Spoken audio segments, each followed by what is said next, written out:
Happy Sunday! It is Fertility Funday. How are you? My name is Tanika. Thank you for clicking on Simply Tanika if you're joining here from YouTube, or just thanks for clicking on my page if you're joining from Facebook.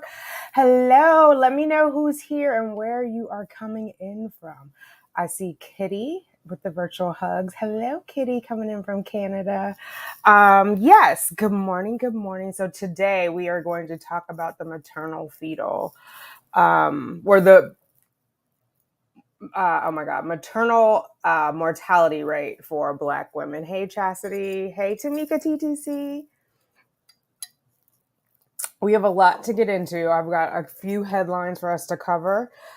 Typically in headlines and hoo-hahs, which this is what today is, it's a headlines and hoo-hahs episode, we start just off with the hard facts. And this one is pretty grim because we are talking about mortality. So we are going to start off with facts. Don't worry about that. But I'm going to ground us in this conversation with an actual human being that most of us probably know of, Serena Williams. And she recently did an article for Elle magazine. So I'm going to start there.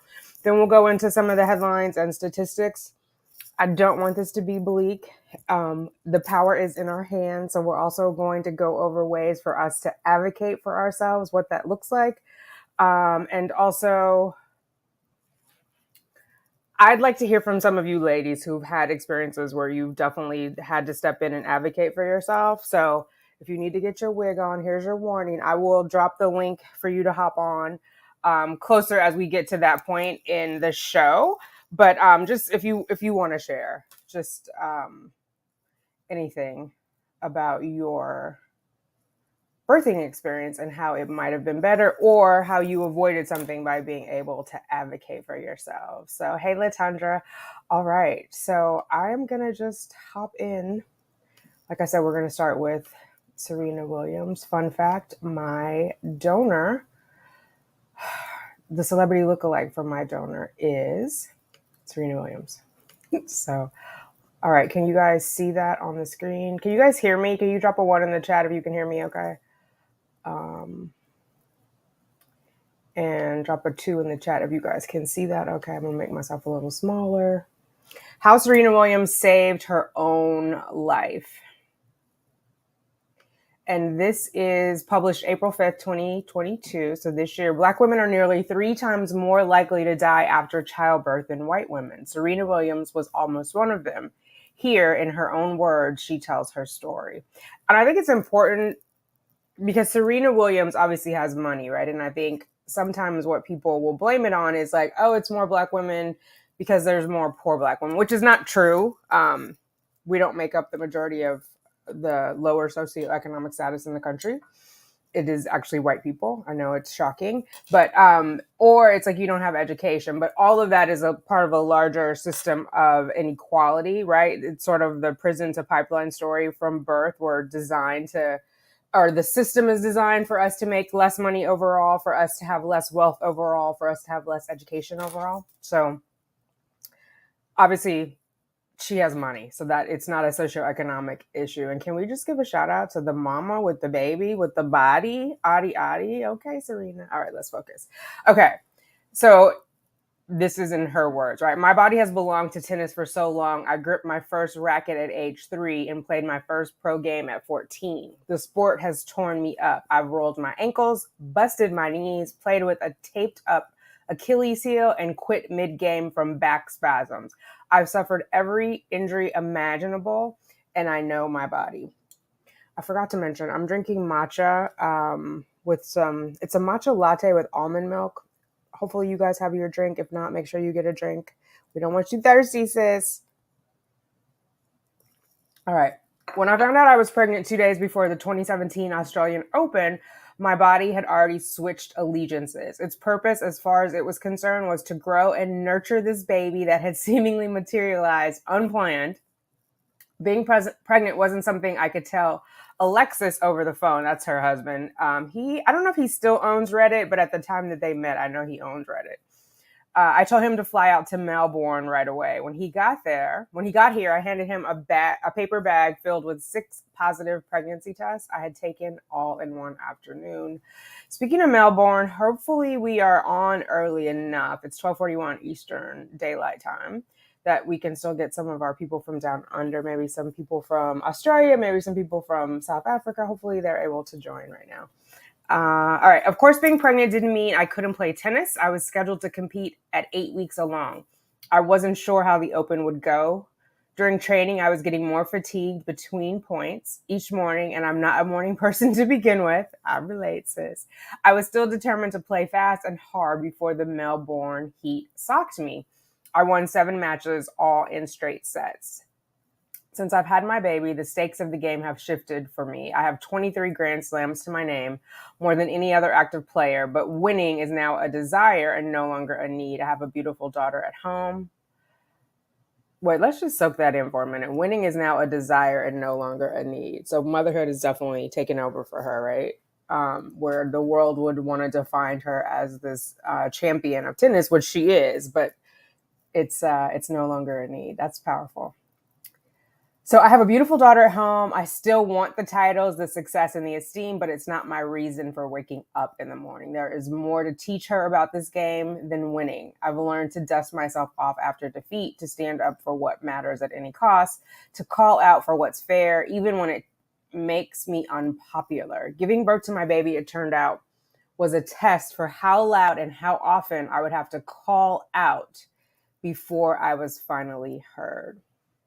That's powerful. If she's having trouble being heard, imagine, what the stakes are for the rest of us. This world-renowned tennis champion. So let's go back to the beginning. My first trimester brought headaches and a weird metallic taste in my mouth, but all in all, I had a wonderful pregnancy. I guess I'm one of those women who likes being pregnant. I enjoyed the positive attention. I'm used to getting negative attention from the press and critics, but this was different. I settled into a whole new way of being. I was relaxed, not playing. My life was just sitting at home, and it was wonderful. I still had plenty of work to do, but my focus narrowed to keeping myself healthy for the baby.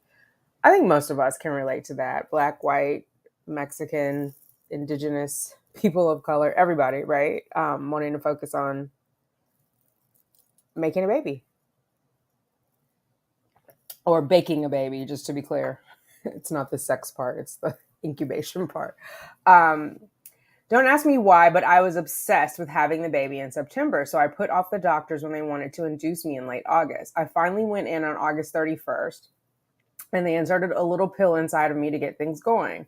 Contractions started shortly after that, and it was great. Wow. I know that's not what people are supposed to say, but I was enjoying it, the work of labor.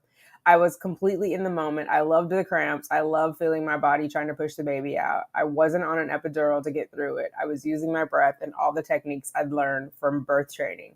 I had taken every birthing class that the hospital had to offer. Okay, I don't know if all of us can relate to that. Now, I didn't have an epidural, but I was not loving cramps. I was not loving, I just was like, how do we get her out? But also she was in distress. So that was a whole other anxiety driven thing for as far as my pregnancy. Anybody else who has given birth, who loved it, who felt it to be exhilarating, let us know in the chat. I think it's amazing. I mean, that's a great way to go through it and sounds less stressful, but that was definitely not my experience. By the next morning, the contractions were coming harder and faster. With each one, my baby's heart rate plummeted. I was scared. Okay. I thought I should probably get an epidural, but I was still okay with the work, so I didn't. Every time the baby's heart rate dropped, the nurses would come in and tell me to turn onto my side. The baby's heart rate would go back up and everything seemed fine. I'd have another contraction and baby's heart rate would drop again. But I'd turn over and the rate would go back up and so on and so forth. Being an athlete is so often about controlling your body, wielding its power, but it's also about knowing when to surrender. Outside my birthing room, there were meetings going on without me. My husband was conferencing with the doctors. By this point, I was more than ready for the epidural, but after 20 minutes, the doctor walked in, looked at me, and said, "We're giving you a C-section." She made it clear that there wasn't time for an epidural or more pushing. I loved her confidence. Had she given me the choice between more pushing or surgery, I would have been ruined. I'm not good at making decisions. In that moment, what I needed most was that calm, affirmative direction. Since it was my first child, I really wanted to have the baby vaginally, but I thought to myself, I've had so many surgeries. What's another one? Being an athlete is so often about controlling your body, wielding its power, but it's also about knowing when to surrender. Oh, that was the quote from earlier. I was happy and relieved to let go. The energy in the room totally changed. We went from this intense, seemingly endless process to a clear plan for bringing this baby into the world. Okay, Serena. I was nervous about meeting my baby throughout my pregnancy. So I'm not going to read this. I have linked it in the description. I'm going to go on. Oh, look at that. The shady one. Oh, they're so cute. Wild child. I love it. I love it. Serena and her daughter, Olympia. I am going to go into when she was distressed. But like I said, I did link the article in the description if you're on the YouTube. I don't know how to do it on Facebook, but if you come over to the YouTube, or you can just see it. It's if you go to l.com and search for Serena, you'll see it. But let's let me see if I can thumb through here.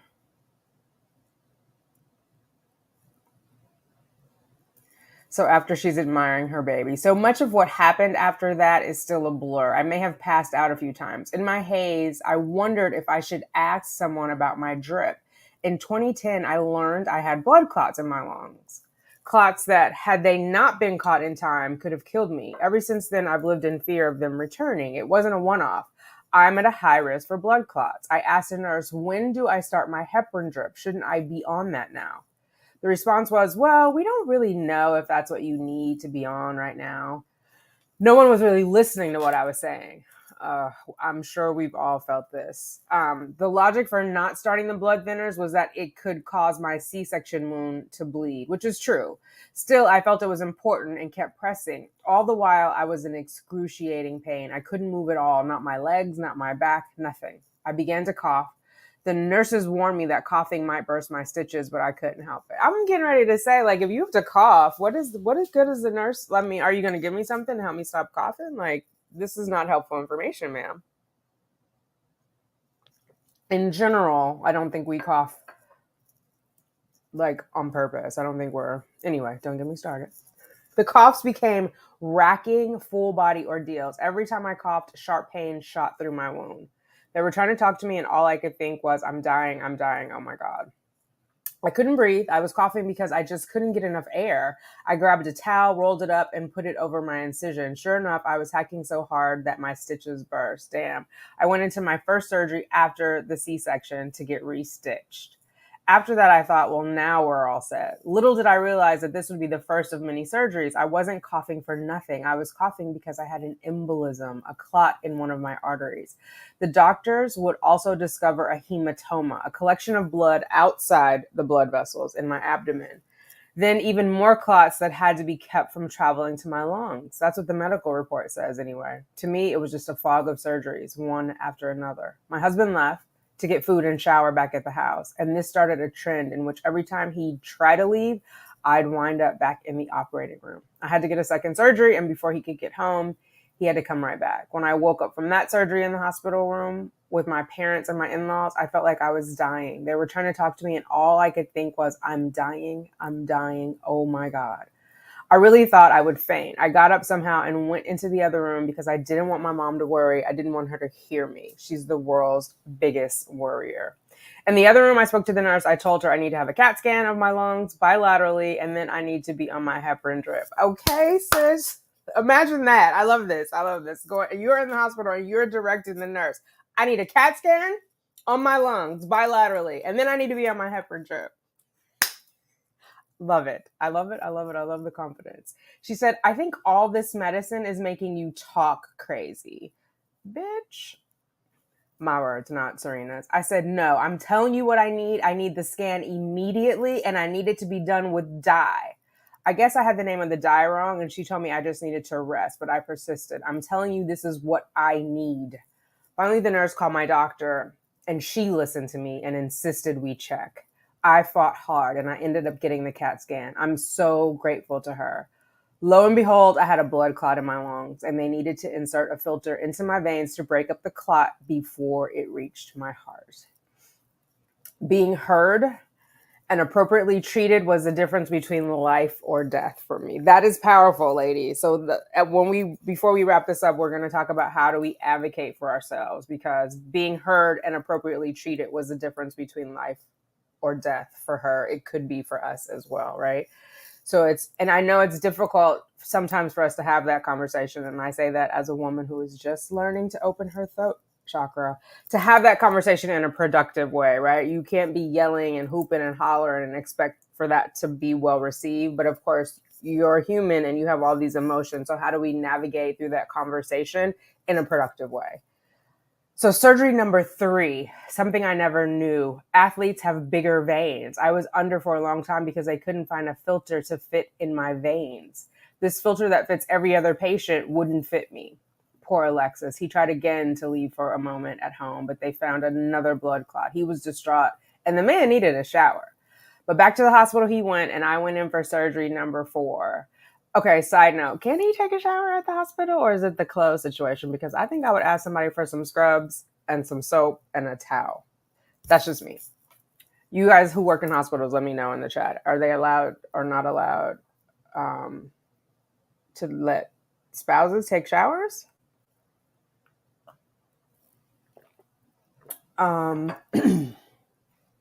I went in for surgery number 4. I went into the same operating room so many times that I started to say, I'm back, each time they wheel me in. Alexis and I can barely say this without laughing myself into tears. Damn, gave up on trying to leave. Alexis, and I can barely say this without laughing myself into tears, gave up on trying to leave. Poor man. He showered in the hospital room, okay, because he was terrified to walk out the door. He didn't try again, and I didn't have any more surgeries. Causation is not, or correlation is not causation. Needless to say, I was exhausted. Despite fighting for it, I didn't like being on the heparin drip. I just wanted to be with my baby. I remained calm throughout. So that is basically, I mean, if you guys want to go into the detail, more of it, that's kind of the crux of what I wanted to cover as far as Serena's story. She definitely had to advocate for herself. We definitely know she's not socioeconomically disadvantaged. She also has a white husband. I don't know if that's worth mentioning or not, but he's out talking with the doctors as well. So your mileage may vary depending on what your spouse looks like, or if you're like me and you don't have a spouse, that also my mileage may vary. So let's dig into some of the, I'm going to look at some of the questions here. Desi, you're starting, or Dere. I'm butchering your name. I'm sorry. Love your channel. Start my first process of IVF August 20th. That's awesome. Hello, Roseanne. Hello, Laura. Thank you, Tanika TTC. I appreciate you guys. So Laura, listen, as a nurse, it's odd for a patient to just be requesting heparin. That would have been a huge indicator for further research or review with doctor, and post-bleeding issues are always forefront. Oh, wow. Okay. So maybe they just thought she was loopy, and so they were kind of dismissive of it because she didn't know the exact name of the dye. I don't know. That just sounds incredibly scary. She saved her own life. Absolutely. You are your own best advocate, even if you don't know how to say it or what to question. Try and try again until the right person listens. Absolutely.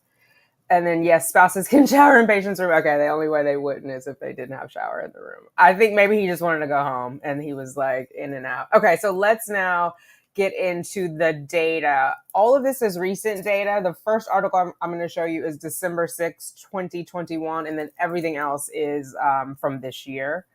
But it's been going on for a while, but I think like the pandemic raised the question again as we work on equality and equity is what I'm going to say, not even equality, as we work on equity and trying to like bridge the gap in some of the disparity that we see in healthcare for Black women, especially during pregnancy. Okay, so Black women over 3 times more likely to die in pregnancy or postpartum. To die in pregnancy, postpartum, than white women, new research finds. I'm adding in words, sorry. But basically, while you're pregnant and right after pregnancy. Excuse me. Stark racial disparities in U.S. maternal deaths underscore the need to address this. And I think the first part is awareness, right? Let me move that out of the way. I think the first part, let me go. I think the first part is awareness, right? It's like not for us to be defensive, but just to be aware that that is a possibility. And it's a possibility for all women. And I know, like, I've said this before, and then some people in my chat, the woke people are like, you need to just address the Black women. And it's like, girl, the only two things I need to do is stay Black and die. The rest of it is my channel. Whatever you want to do on your channel, send me the link. I might come over. But it's for all women. Unfortunately, there is an obvious data disparity between Black women than anyone else. But it's not just Black women. So I want to encourage all of us to advocate, but also be mindful that there is an increase, if you look like me. So here we go. Let me make this print part larger.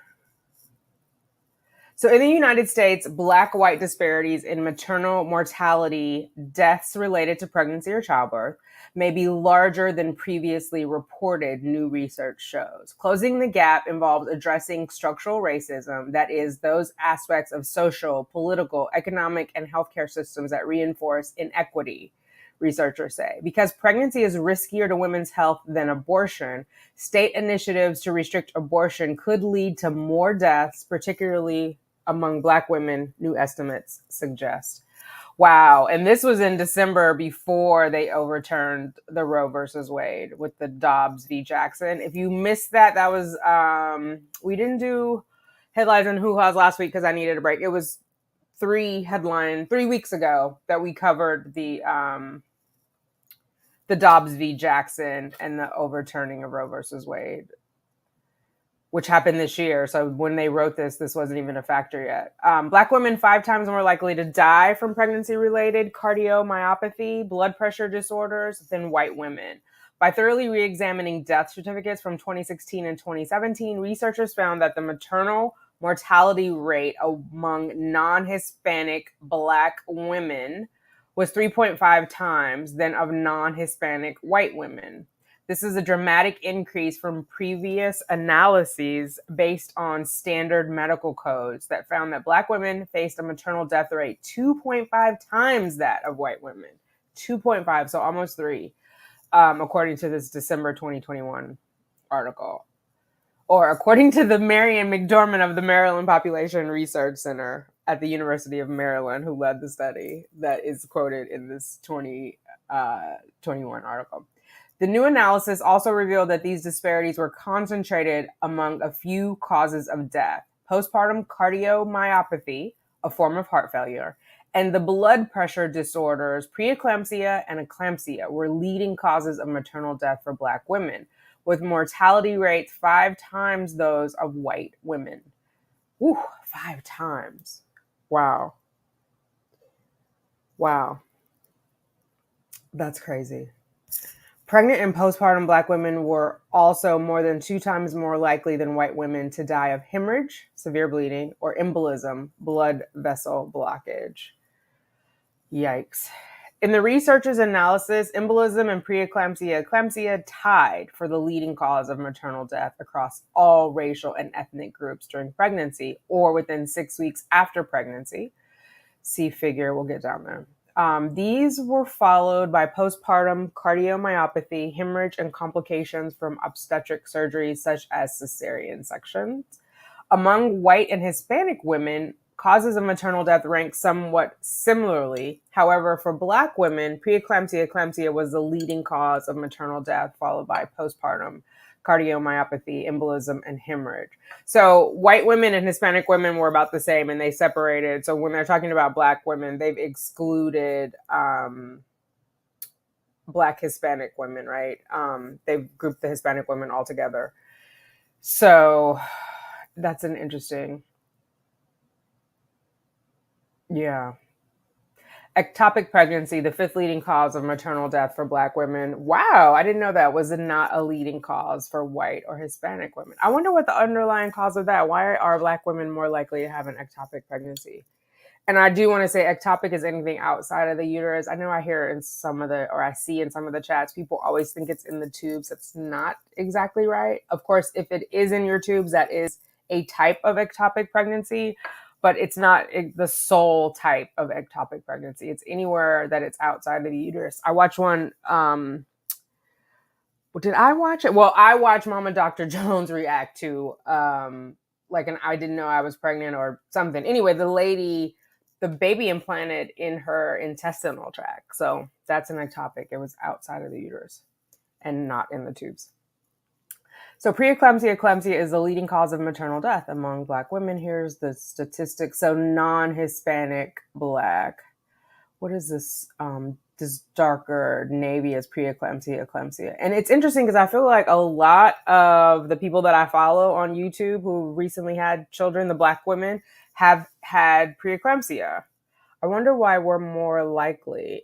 And is it tied at all to like if you had blood pressure issues before? Like what is it about us, irrespective of our socioeconomic status, that we are more likely to have preeclampsia?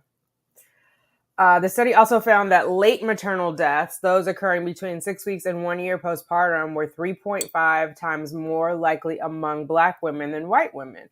Postpartum cardiomyopathy was the leading cause of late maternal death among all races, with Black women having a 6 times higher risk than white women. So a risk in and of itself, like the project manager in me, a risk is something that might happen, right? And then once it happens, it becomes an issue.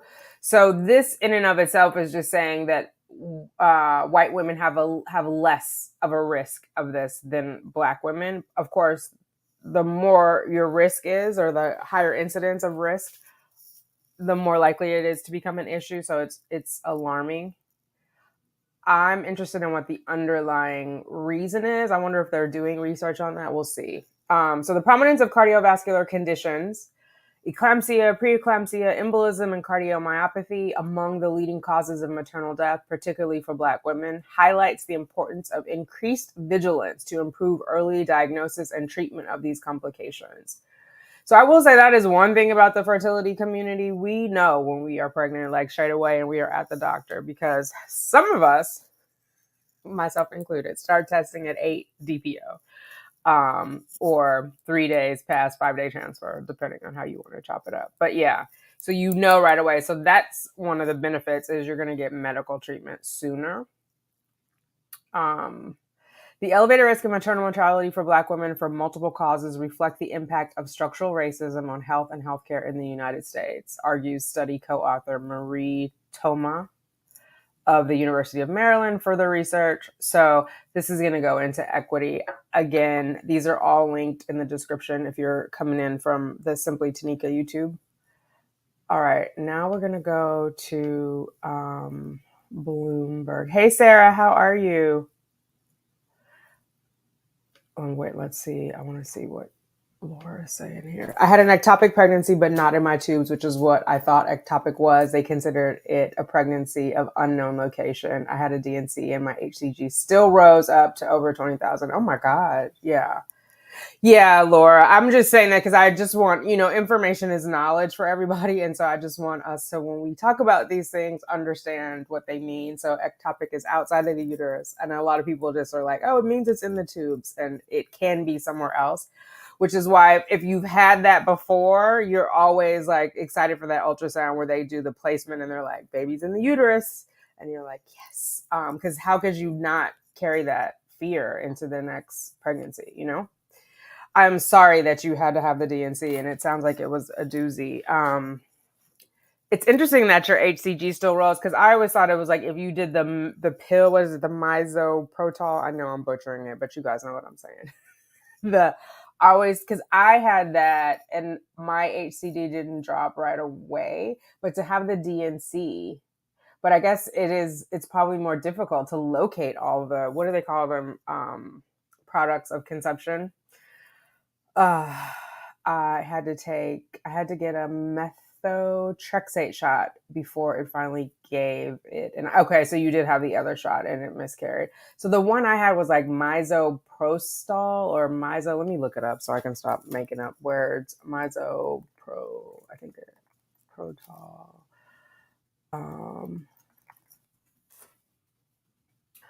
Misoprostol. Misoprostol. That's the correct one. I don't want to be spreading miseducation here. Okay, and then I had an ectopic in the tube and also had a DNC. It sadly affected circulation of my ovary, and I lost the tube. Oh my God. The tube I have left is also blocked and said it could have been caused by the surgery. Oh, damn. Hey, Mrs. M, coming in from South Africa. I was hoping we weren't too late to get you in the loop, so I'm glad you're able to make it. Thank you, Laura. Oh, wise Laura. That was the one that I was looking for. I did not do cytotech. But the misoprostol was so annoying because the lady was like, oh, it'll just be like a period. And it felt like everything in my uterus was opening up and falling out. So I'm like, if this is a period, something's going on with your patients. Like, this is not, no ma'am, no ham. Kitty saying there was a female in Canada, had a baby implanted. Oh my God, in her liver. Wow. Yeah, I guess I don't understand if the DNC, because my understanding of a DNC is that it is in the uterus, right? What is it, dilation, and I can't remember what the other one is, but it's just scary all around. And then if it's somewhere else, and like this whole thing with the new abortion restrictions or the reframing and sending it back to your state, and we know there are 13 states who are trying to shut it all the way down, makes it scary because would they consider forcing you to carry the baby even though it's not in the uterus? You know what I mean? Like, or you have to find, we're not going to get into that. We talked about that in the very first headlines in Hoo-hahs. We'll leave it there. But okay, so let's go on to the Bloomberg article. You know it's deep when they're in the business section talking about our Hoo-hahs. So let's go to Bloomberg and see what they have to say about this situation. Okay, let me take this down and put myself over here. No, we're not going to do that. I'm going to make it bigger because these ads are annoying. So this is Bloomberg from this year, February 23rd. U.S. maternal mortality rate among Black women is nearly triple that of white Hispanic peers. In 2020, 860 women died of maternal causes in the U.S., up from 754 in 2019, according to a new CDC report. So the U.S. maternal mortality rate, already high compared to other wealthy countries, which is crazy, has increased, with Black women faring far worse than their white peers, according to new data. In 2020, 861. I just want to be clear too when I'm saying, like, these are just the facts. I'm not saying this to make anybody feel guilty. I'm not trying to shame white women. It's not your fault, nor is it the Black women's fault. I just want to say that because sometimes I get a little self-conscious, like repeating this over and over. But this is what the data is, and if we're gonna address it, we got to talk about the data. But I'm team women in all things, in all ways. So I feel like if one of us is down, all of us are down. So let's, bring each other up all together. So in 2020, 61 women died of maternal causes in the U.S., up from 754. Okay, that was in the headline. That puts 2020 maternal mortality rates at 23.8 deaths per 100,000 live births, a figure that is more than double the rate in countries including the UK, Canada, or France. And interestingly enough, or maybe not, I don't know, is there a correlation? UK has a healthcare system, right? The NHS, I think it is, where it's covered. Canada has it. I don't know if France has it. If you guys know, let me know in the chat if France has some sort of healthcare. I have to tell you, pre-pandemic, I was totally against universal healthcare. And then when I realized, like, our healthcare is tied to our jobs for the most part. If you lose your job, as many people did during the pandemic, you lose your healthcare. So that was a shift for me of like, we are one of the wealthiest countries in the world. Healthcare should be a human right. I'd be willing for my tax dollars to go to that than to be funding bullshit, So, and it is up to us, guys. It is our tax dollars. The politicians work for us. We hire them by voting. So definitely get involved in your local and state legislature and see like what's going on. But let me get off my soapbox. At 55.3 deaths for every 100,000 live births, the maternal mortality rate among Black women was about 3 times that of white women and Hispanic women in 2020. So this has been going on for a couple of years, because the very first article was talking about 2021? Maybe not. Sometimes it takes a while to get the medical data, so this might be the most current. They may just be like sorting out 2021, because we're in almost August of 2022. So it is a little bit delayed, because they have to collect all the data, make some analysis, and come up with some theses, if you will. So at a White House event in December, Vice President Kamala Harris called maternal mortality and morbidity a serious crisis, and one that endangers both public health and economic growth. Why does it impact economic growth? Because we have to give birth to the future, right? Like, everybody who is paying into Social Security now needs some other people to come up behind them and pay into it, so that when it's time for them to collect, somebody else is paying into it. And just to keep, the workforce going, we need children. I mean, that's just a fact. So public figures like tennis star Serena Williams and track and field athlete Allison Felix have called attention to issues Black women often face when having babies in the U.S., such as lack of access to affordable medical care and discrimination within the healthcare system. Williams said doctors ignored her symptoms. I don't know about Allison Felix. Anybody know that story? So a recent study assessing language used in medical records found healthcare providers more often describe Black patients with negative descriptors like non-compliant and agitated. And I do want to say the reason, because I know I touched on the economic growth. That's why it's in Bloomberg, right? There's a financial impact, an economic impact to our overall society if we don't get this turned around. Excuse me. All of a sudden, I just got stuffy. A recent study assessing, I just said that, descriptors like non-compliant and agitated. And, here we're coming up against that old stereotype of the angry Black woman. Some people are afraid of us just when we walk in the room. And then they start off as rude, then we match the energy. It can be, y'all know, I don't have to tell you, you live it. In a January survey of 1,000 Black Americans, a third, so about 333, said they'd experienced racism while dealing with the healthcare system, leading some of those to delay making a health decision or stopping treatment altogether. Now, you guys know me. I love going to the doctor.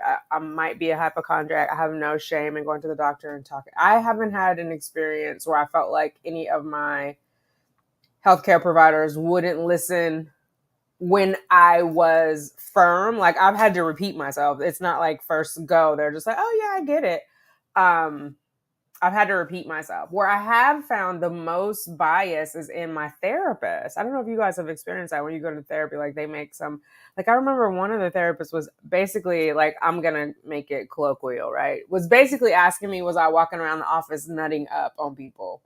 And I was thinking like, would he say that if I were white? Like, are people normally just going in the office, like going crazy? So I just said, respectfully, I wouldn't have a job if I did that, because people are quick to put people who look like me in an angry Black woman bucket, and I would no longer be employed. And he was like, oh, I'm sorry. But like, why would you assume, like, so I'm thinking of this, of like agitated. Why would you assume that I would just be in the office acting the fool?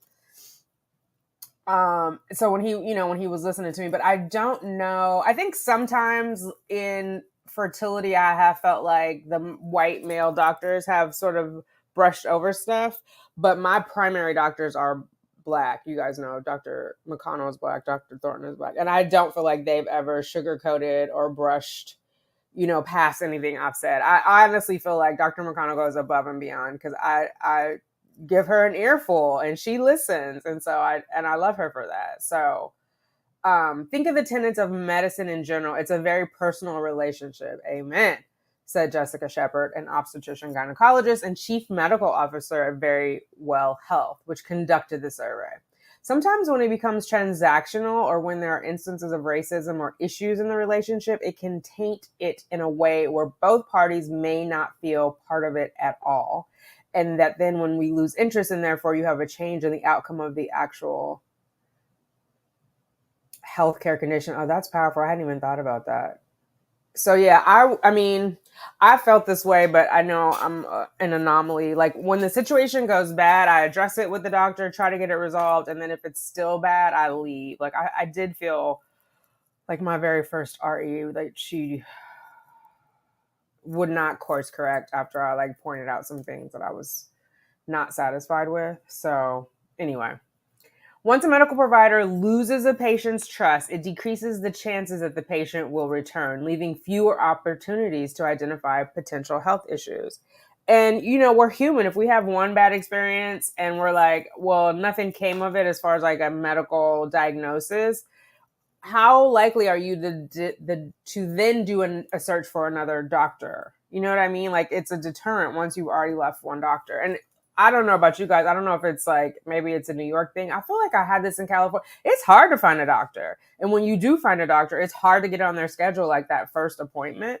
So I'm grateful. Like my employer hires out to this place called Crossover Health, and everything is in there, and that has been game changing for me. So like now I get my well woman there, the ophthalmologist is there, acupuncturist is there, chiropractor is there.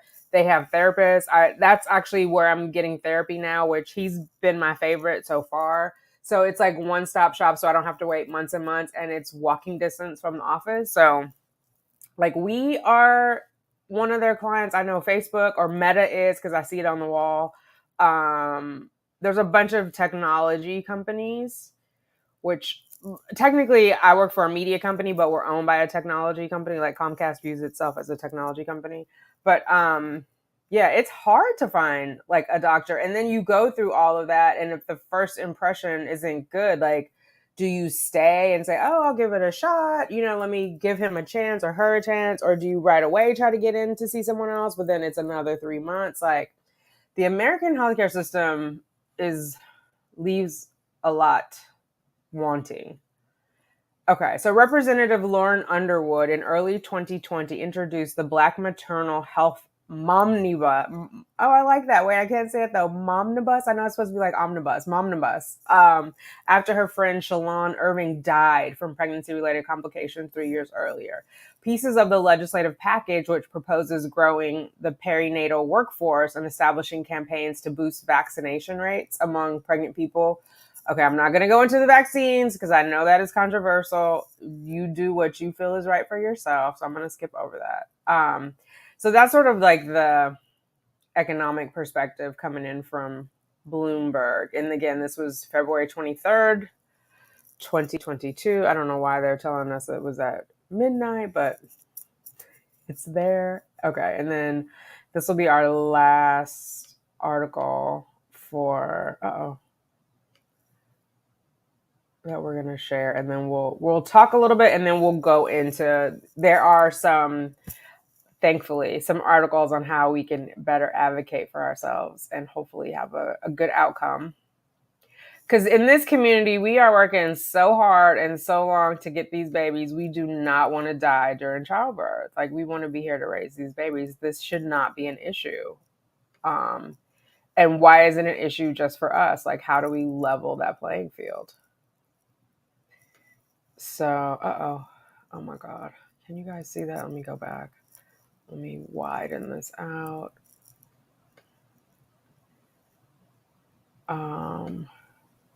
No, that makes it too little. Okay, let me take down the widening. Why does this keep popping up? Okay, here we go. I'm doing too much. That is, okay, so this is USA Facts. The U.S. maternal mortality rate peaked during the pandemic and was highest for Black women. This is March 18th of this year. The rate of women who died during pregnancy in the U.S. is higher than at any other time since 2000, according to recently released data. This rate, also known as the maternal mortality rate, increased by nearly 20% between 2019 and 2020. The rate was higher for subgroups of the population, such as pregnant Black women. The COVID-19 pandemic and the rising age of pregnant women also contributed to the worsening maternal mortality rate. The rising age, I'm in the rising age group. A lot of women are delaying building their family or adding on to their family, doing it later in life because they're focused on their careers.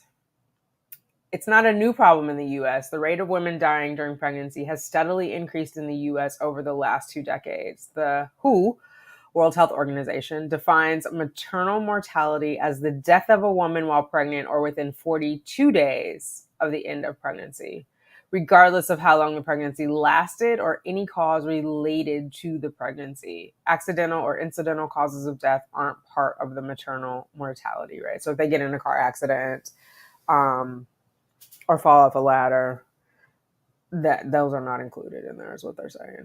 So maternal mortality rate is a key indicator of the state of women's health, according to the Department of Health and Human Services. So how has the maternal mortality rate changed over the last 20 years? About 14 babies per 1,000 people were born on average between 2000 and 2010. The number declined in recent years. Over the same period, the maternal death rate got worse, which is crazy. So here in 2000, it was 9.8.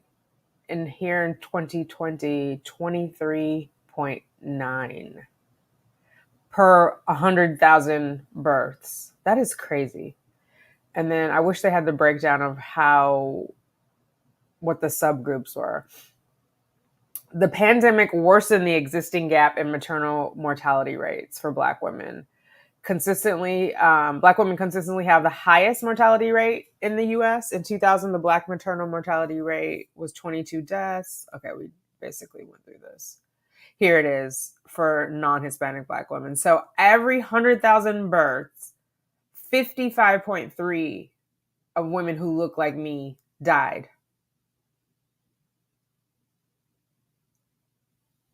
As a complication of pregnancy, during childbirth, or 42 days after is how they're defining it in this study. 42 days after giving birth, 55, which is look at this, guys. I mean, the data is not going to lie. 16.4, 18.2, 19.1. While these are all tragic, we don't expect to die. The disparity is off the charts. Women 40 and older had the highest maternal mortality rates. Now, I'm just going to go out on a limb. I don't feel like in this group, like of all of these women, that it's more older Black women having children. So I don't think that's a factor, but we'll have to do more research. Maybe we should ask somebody to study that. I'm sure there are papers we could, I don't have the time, but if somebody has the time and is inclined to look at that data of like the ages, women aged 30 to 44 accounted for 49% of births in 20. Oh, look at that. Okay. Up from 39% in 2010. So you see, it is trending. We are having children later in life. They're including 30. I think technically after 35, you're considered advanced maternal age. They're cutting off at 44. So people in my age group are not even counted in this data. In the last 5 years, older women have accounted for an increasing share of births. So 2015 versus 2020. Let's see if we can make sense of this. So I just want to see the 45 plus. 0.26 in 2020 of 45 and over had children. What is this? 40 to 44 is 3.35. 5% of the, oh wow. 15 babies having babies. 15 to 19 were 4.3% of the births.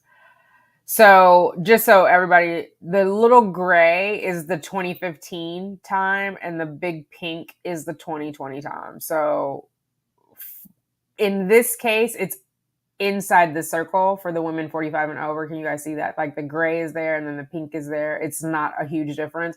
But like for 40 to 44 in 2015, 40 women who were aged 40 to 44 were 2.81% of the total population of all women having babies, or I should just say all pregnant people. I don't want to be insensitive to transgender folks, because some people who identify as male have had children. So pregnant people, just so we're all inclusive. I will try to be consistent with that. If I forget, please put it in the chat. Blame it on the head, not on the heart. So anyway, 40 to 44-year-old pregnant persons, 2.81% of the 40 to 44 were, of the total population in 2015, 2.81% of them were women 40 to 44. In 2020, 3.34%. So that's a nice increase there. It's going the other way for 15 to 19, which is probably, oh no, wait, I take that back. 5.7 in 2015. And oh no, it's gone down. So there are less teenage pregnancies in 2020, 4.3%, than in 2015, where it was 5.7. So most of you guys are in the 30 to 40 range, but so let's look at this 35 to 39. In 2015, the 35 to 39-year-old pregnant persons were made up 13.27% of the total pregnancies. In 2020, they made up 15.61. So again, this is linked in there. I just like data. It's interesting.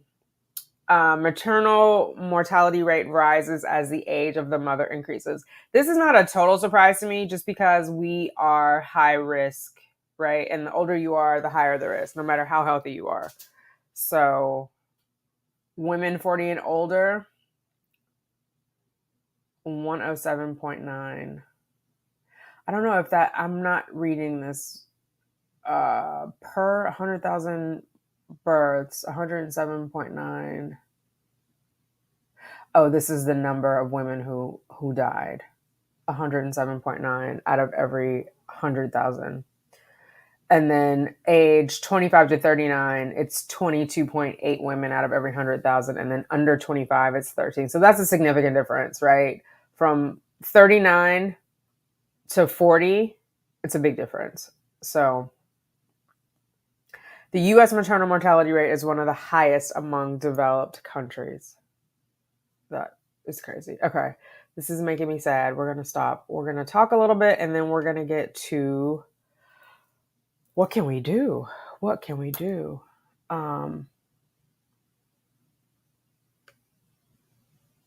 Yes, you probably put that. I didn't see this until just now. As I was talking, I realized it's not just women. You were right. It is pregnant persons. So, do you think if you are going through IVF, it's less likely because we are being monitored so much? I don't know that all of our monitoring helps when it comes time to deliver, though. That's my only concern. I think if you have, well, I know already I have to start off with the maternal fetal medicine, the high-risk doctor. Even if I was 30 and got pregnant, it would be a high-risk pregnancy for me because my first pregnancy was high risk, right? She or I could have died during childbirth. So I think if we have preeclampsia, yes, we are more likely to know because we are more likely to know sooner because we are being monitored so much. So in some instances, but I also wonder, like, how does that translate to when you get to the hospital? Because you're coming into that system that's not really set up for us to be successful, right? Where they're not listening potentially, or where you might have to fight a little bit more. So there's all of that. So I only say that to say, I don't want us to be like, put our feet up and like, oh, because we're going through assisted reproductive technology, this doesn't apply to us. I think you are right. I think the risk is reduced, but it's not eliminated. Doctors should really focus on why this is happening to us and perhaps even do a different protocol for Black women. It's obvious that we are different. We shouldn't have the same protocol as everyone. Reading these articles just confirmed my fear of pregnancy. That's one of the reasons. Oh my God, I'm sorry. I'm not meaning to scare anyone. I feel like information is power, knowledge is power. So I just want to share, like, here's what the facts are around what's going on and how can we, sidestep that. In Los Angeles, that would be Kaiser. They have everything under one house, but I like getting my medical from UCLA, but referrals are a pain in the rear. Oh, nice. So this one is a little bit different. My sister actually works for Kaiser, my sister and her husband. This is a little bit different from Kaiser. It's more like, because I can go to any doctor anywhere. I don't have to go to someone at Crossover. Crossover just happens to be convenient for me, and like all the insurance stuff is taken care of. So like when I go, I never have to do a copay. I never have to like pay for anything out of pocket. It's not free. Nothing is free, but I'm not paying additional beyond my premium. So, but like Columbia obviously is not at Crossover, so I can go to Columbia. There's no dentist there. If there is, I'm not going. I'm sticking to my dentist. For a while, I was going to Crossover, but I stayed with my OB/GYN, and I also kept my general practitioner. One, because I was like worried about everything being under one roof, but it's not a healthcare system per se. Where like Kaiser is the hospital, the doctors, the insurance is all there, right? Like my insurance is Blue Cross. The Crossover is a medical provider that is hired by or contracted through my employer that offers these services. So we have one on site in my building, which is where I see my therapist, like in my office building. And then 2 blocks away, there's a Crossover in Midtown that is like the full facility with the optometrist. The one on site is one, because we have like special effects and everything else. So you have to have like medical staff on site in case something happens. But like if I have a headache or if I have a rash, I can run over there in the middle of the day and they can give me something for it. The therapist is there. Like I said, I got my booster shot there. And it's physically in the building. The other one is away, but it's not quite like Kaiser. But it's in that same vein. American healthcare system needs a complete reboot inside. I agree. Thank you so much. I'm praying that it is this year, Dominique. I really am. Like, we're going to get it. Laura saying, thank y'all. It was last year. I'm moving on and counting blessings and claiming to get pregnant with my rainbow baby to come this year. Amen, Laura. From your lips to God's ears. A lot of these situations happen during an emergency, not in routine examinations, like during birth, not leading up to it when you need to move quickly. Yes. Is it Navalin? Hopefully I'm saying it right. Yes, Navalin. That is so true. A lot of it happens like during birth, or it's impacted. Like you could have already had preeclampsia, and while you're in birth, it could switch to eclampsia. You know what I mean? Like, so some of that, their birth is traumatic in and of itself. And so some of that, is quick, fast. And if you are like, say you are going into a hospital and your doctor can't get there, and this is like a whole new relationship you're trying to have, that's that makes it more complicated.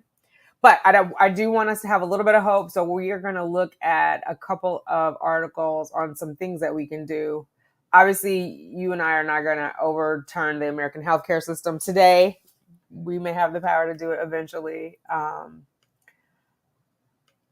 Mighty. We may be small, but we are mighty. So here we go.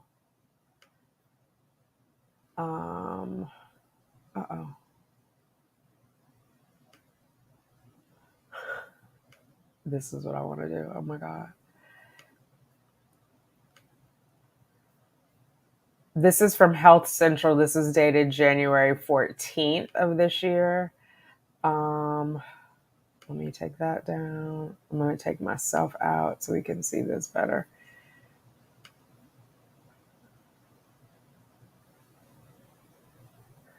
So among developed countries, the United States has the highest maternal mortality rate, which is just bonkers to me. Like, how is that even possible? Surprised? Yes. It's also the only country that doesn't have a postpartum infrastructure to support mothers when they're most vulnerable. This we can change. This we can write to our politicians about postpartum infrastructure, right? Meaning there's not even a system. There's not a consistent system to say that we all get the same amount of time off after we have. Like, some employers don't offer that. Some people have to use disability, and they can get like 6 or 8 weeks, which I'm going to go on a small tangent. Let me get back in the box so you can see me in my small tangent.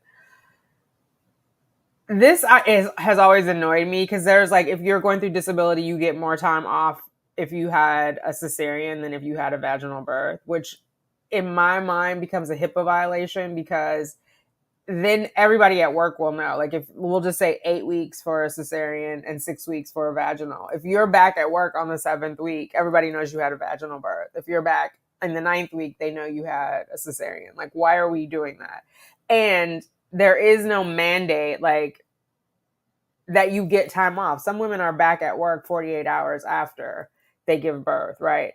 We're progressing because employers are taking over. So if you don't feel like, oh, I'm going to write my congressperson, House of Representatives, Senator, whether it's the U.S. House or my state house, if you don't feel like you can do that, hopefully you feel like you can talk to your employer, right? Because now I know we have paternity leave, we have maternity leave.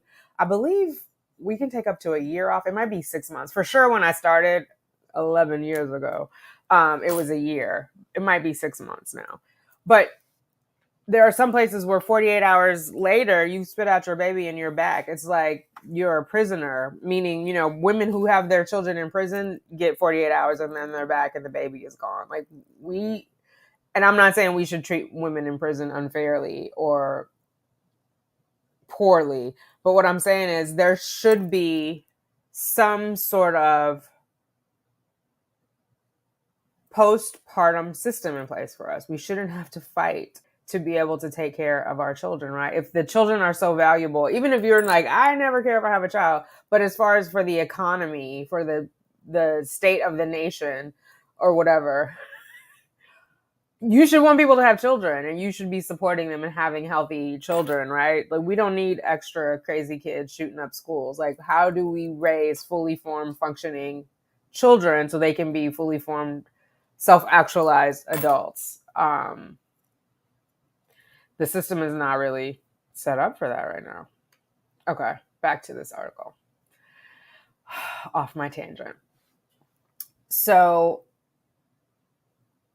it's also the only country that doesn't have a postpartum infrastructure to support mothers when they're most vulnerable. But this only scratches the surface of the maternal mortality issues here, because the situation worsens when you begin to dig into the data about Black mothers specifically.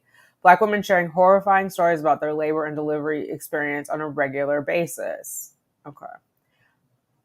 So here, let's just get into their advice, because I feel like we've gone through that and it's making me depressed. So choose your provider carefully. Before I even called to set up my first prenatal appointment, I knew who I was dealing with. In fact, I knew this before I even got pregnant, because choosing an OB/GYN or midwife who can provide you with the best care in the most appropriate setting for your circumstances is so important. So ladies, on the fertility journey, how many of you guys have picked out I have my maternal fetal medicine doctor picked out already, like last year. So I know who I've chosen to deliver my baby. I don't know.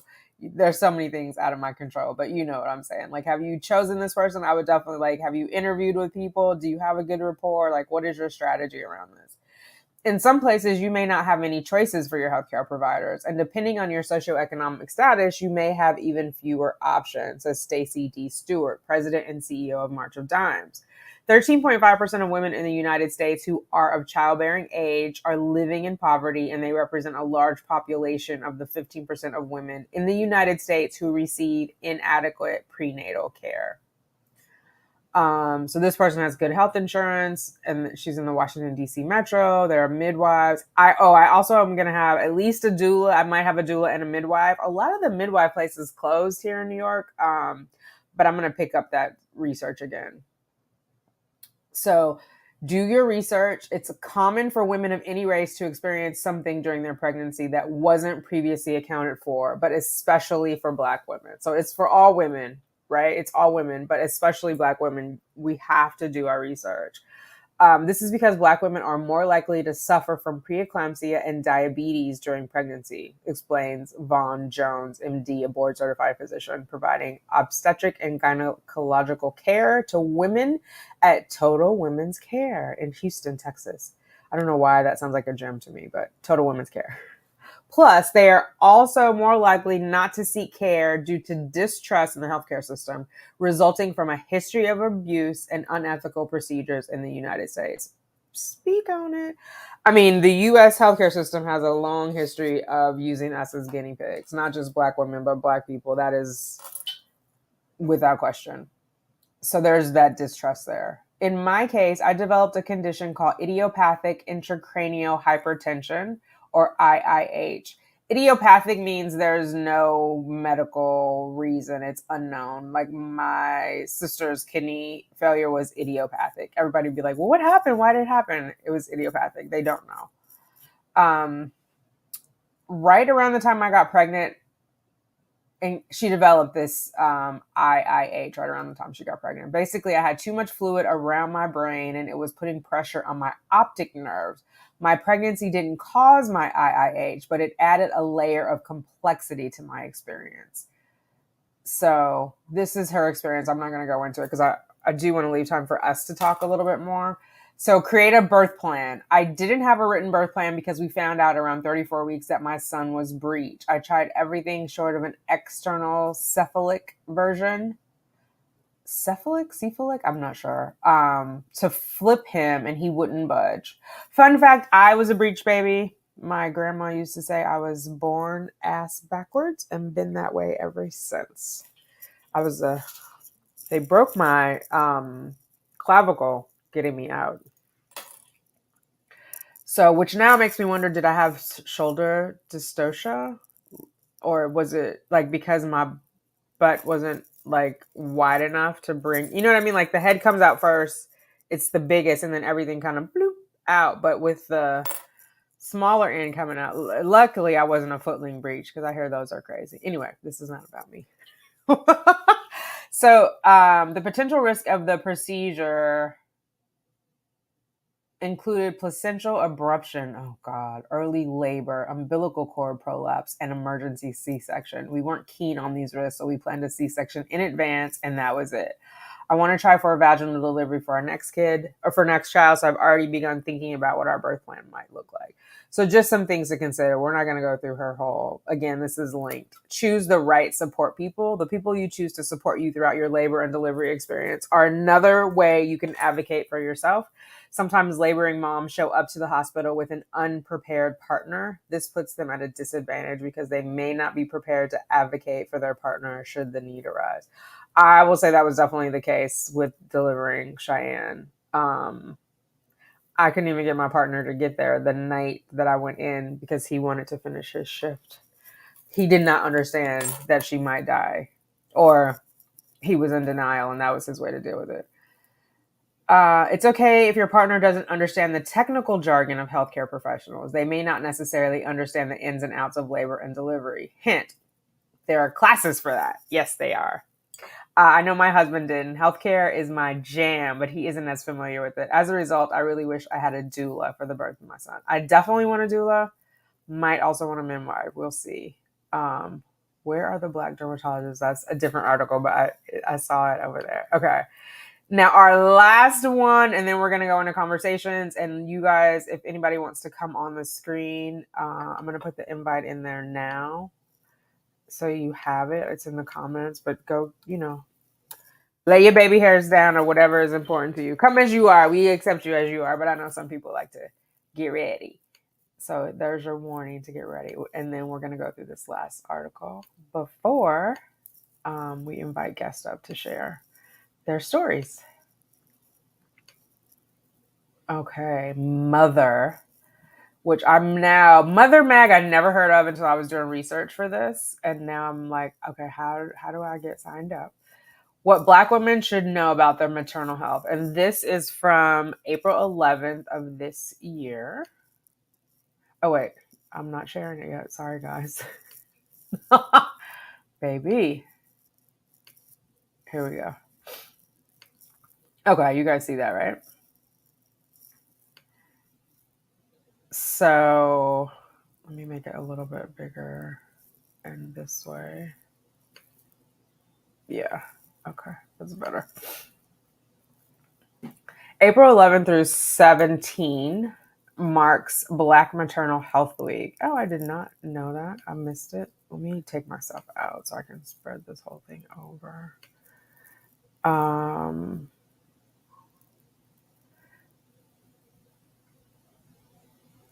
So I'm not going to read all of it. I'm just going to go through the tips here. Again, it's linked in the description box if you want to read the full article. So preconception, find the right healthcare provider. Most of us are in the preconception phase. I know a few of us have babies in the oven. Congratulations to you, ladies.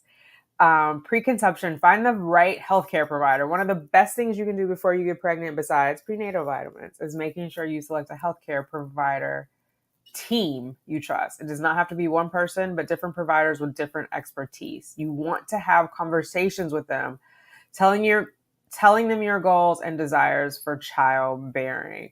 I would also talk about communication styles at this point when you're selecting a provider. Like, I find now that I tell people, like, I have an anxiety disorder.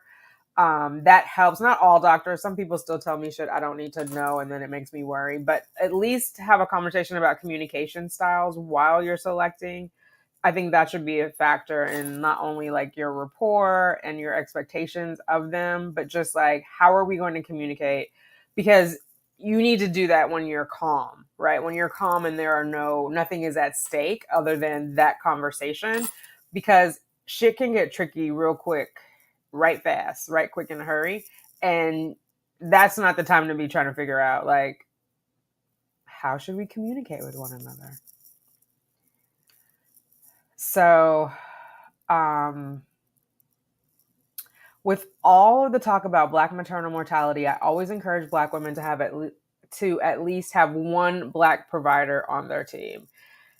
Is that racist? No. It is. You want somebody who has walked the path that you have walked, or at least has some sort of experience that you have, right? Like, I also am a person with a disability. I always find, like, when I talk to other people with disabilities, even if our disabilities aren't the same, we've experienced the same kind of discrimination or overcome the same kind of hurdles, right? I'm not saying all Black people have the exact same discrimination experience. I'm not saying all disabled people have the exact same discrimination experience, but there is a common thread there, which I am open about. Is like, I feel more confident that my RE is Black and that my RI is Black. That just gives me more comfort. I feel like there's a little bit of a shorthand and they give me more grace. Now, is that my like perception? And perhaps my perception is off. I'm not going to second guess myself, right? Like, I trust our process together. Black doctors have been proven to improve outcomes for Black patients. But if you cannot find one of those, it is also great to have a Black doula or midwife, which can be found through a simple Google search. Now, to that point, my maternal fetal medicine doctor is a white woman. I like that she's a woman, so that's good. But I think I will look out for a Black doula. Like, that makes sense to me. Doulas are great because they also transition you into motherhood beyond the delivery room and into the postpartum. Yeah, one of my friends told me, like, the doula came home with her. I mean, not came home with her, but like was at her home for several weeks afterwards and helping like wash sheets and look after the baby and all of this. So I was like, oh, sign me up. I mean, not that they have to wash sheets in I can put the sheets in the washing machine, but like maybe they're with the baby while I'm doing that. Just making, like taking the stress down. Because coming home with a new baby is a lot. So, conception. Who deems fertility every woman's right? Oh, say that again. Amen. This means that no matter who you are or how many children you have or how old you are, you have a right to try. Snaps, 2 snaps. Never let anyone discourage you. Oh, you guys can't even see me. I'm down here snapping. 2 snaps, 2 snaps. Okay, back to what I'll leave myself here and then I'll just scroll up. So never let anyone discourage you about bringing life into this world. Black women typically do have higher rates of infertility in the United States. I did not know that. And are more likely to have damaged fallopian tubes causing their infertility. Oh, did anybody know that? I've run across that. I've experienced that, but it's on the interweb. So I'm not sure if that is a thing across all Black women or just happens to be Black women who have these issues are the ones that are coming to YouTube, coming to the chat rooms. You know what I mean? That is interesting. This means if you try to get pregnant consistently for 12 months and do not succeed, you should seek help. If you are over the age of 35 and try to conceive consistently for 6 months and do not succeed, you should seek help. Which they want to get you in to a reproductive endocrinologist sooner rather than later after 35, because we all know that is considered the advanced maternal age. Black women typically take longer to seek infertility treatment. So hopefully this empowers you to know when is the right time to get the help you need. I will also say within the 6 months of trying, I mean, I'm preaching to the choir because I know y'all know, but I'm going to say it anyway in case we have some newbies in here. This 6 months of trying should include ovulation testing. There should be some type of ovulation OPKs in there, ovulation prediction kits. You can use the cheapies, but you should have some idea of when you're ovulating and have time sex around that. Like focused, targeted baby making. Okay, so pregnancy is another opportunity to engage our healthcare providers. There are so many phases of pregnancy, so I will discuss some key things that affect different trimesters. I'm not going to go through ectopic. Preeclampsia in the second trimester. After 20 weeks of pregnancy, women can develop elevated blood pressure and abnormalities in labs and symptoms like headache or vision changes that point to a diagnosis called preeclampsia. It's a very common diagnosis among Black women. I did not know that. Sometimes when preeclampsia happens before 24 weeks, it may require termination of the pregnancy to save the mom. Damn. Many moms deliver early before 37 weeks because of this diagnosis, and it is a leading cause of preterm birth. Okay, third trimester delivery. I'm going to skip that. We're going to go to mental health and support, because this is for everybody always anyways, like whether you're pregnant, trying, not, used to be trying, mental health is key. Mental health support. You need a team. A mind is a terrible thing to waste, child. Support is the key to your mental health. Just like I advise you to decide who will be in your delivery room, you need to decide who will support you postpartum. Ask for help.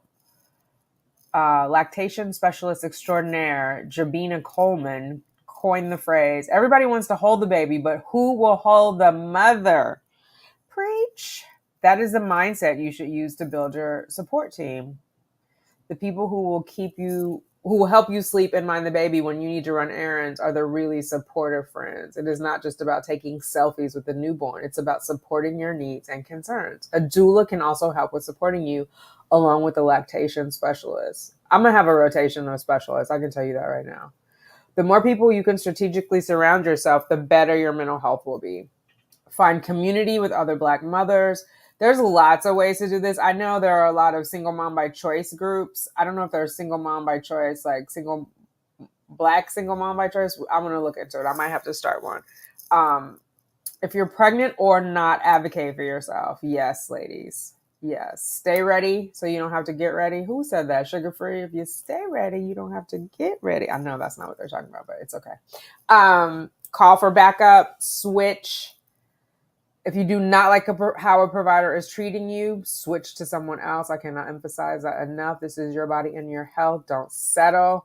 I know we have a tendency, some of us, to settle or to not want to be a bother, or we don't have time to look for that. Like, I cannot emphasize that enough. Don't settle. You are worth it. You deserve it.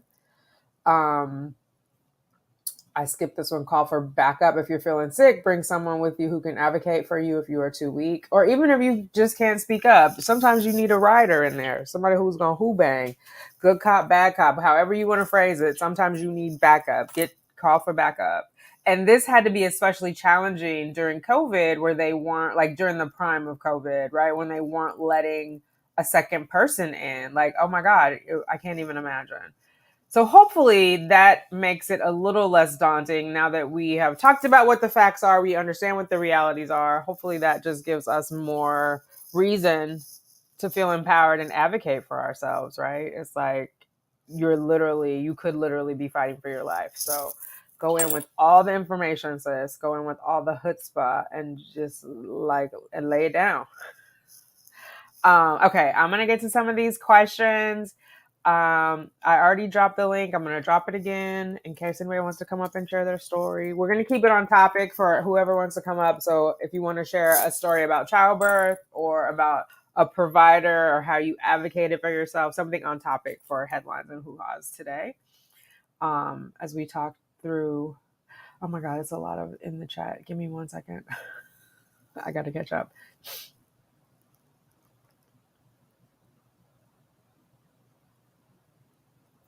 Gotcha. Dilation and curettage. Thank you.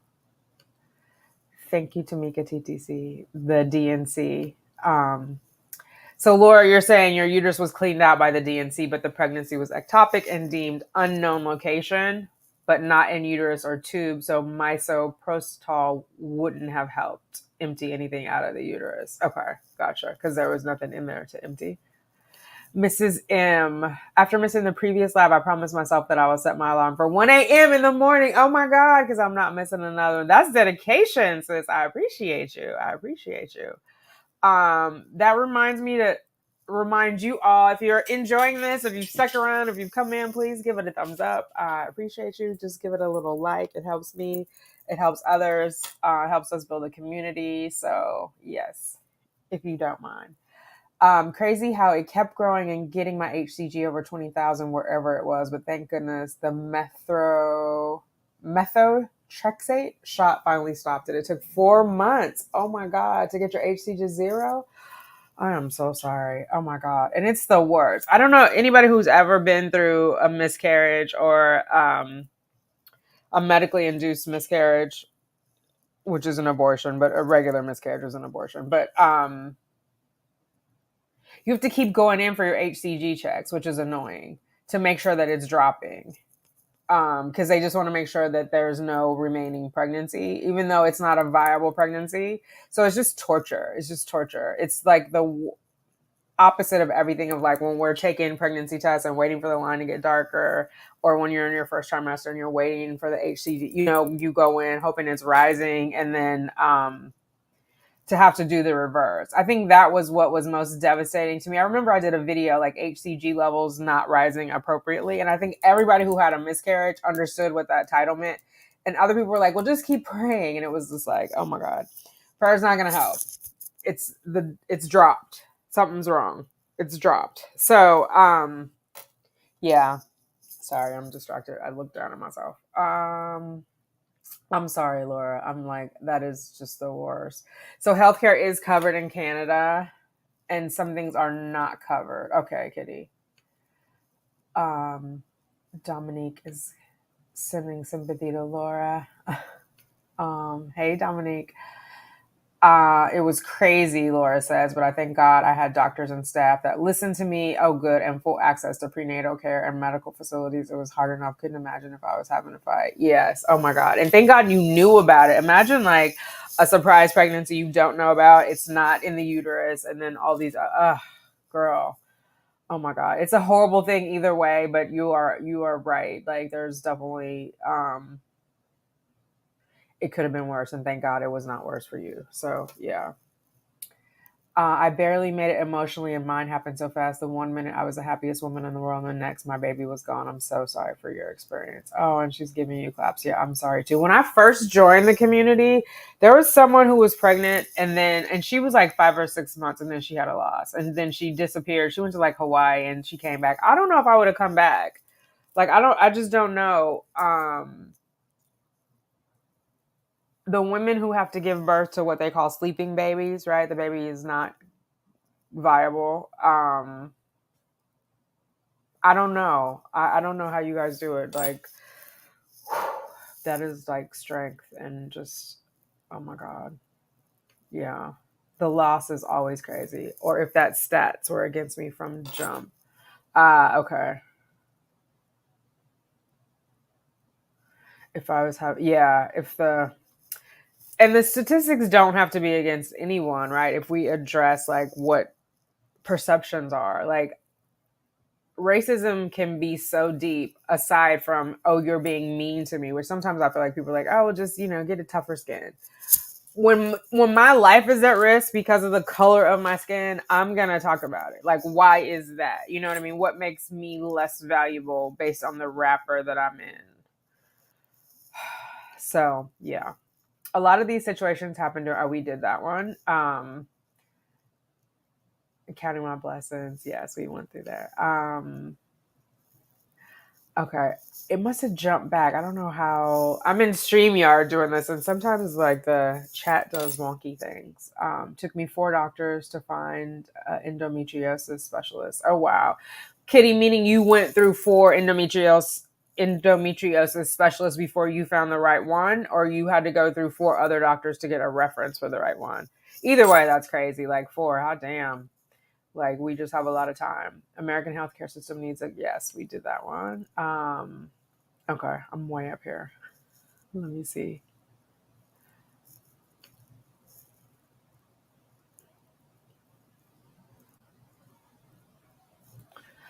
Andrea, I'm so thankful my OBGYN was of color and that I was well taken care of. Nice. The first one who delivered my baby, Dr. Kaipa, he was an Asian man, and he was, oh my God, he was so loving and nurturing and just patient. And he also would put me in check because he was the one who was like, you have to go to the hospital right now. Like, when I went for my last ultrasound and she wasn't moving, he was like, he grabbed my face and was like, listen to me. You have to go to the hospital right now. You have to go. Do not go home. Do not go anywhere else. Do not stop at the gas station. You need to go to the hospital. He was like, if you go home, you could be delivering a dead baby. So yeah, I was literally talking about dying during birth to my sister and cousin who has had 2 great deliveries, and they made it seem like I was tripping. Oh my God. Maybe they were uncomfortable with it, Dominique, or maybe they didn't know the stats. But I don't think we should dwell on it to the point, and I'm saying this as a person with anxiety, like, I am not going to let this make me anxious in any way or make me fearful. I'm just using this information to be empowered. And like, how do I get my ducks in a row to reduce the risk, right? To reduce this risk. Reading these articles just confirm. Oh, wait, I did read that one. I tried to star these guys. Sorry if I'm reading some of I tried to star them so I could come back and get to them. Yes.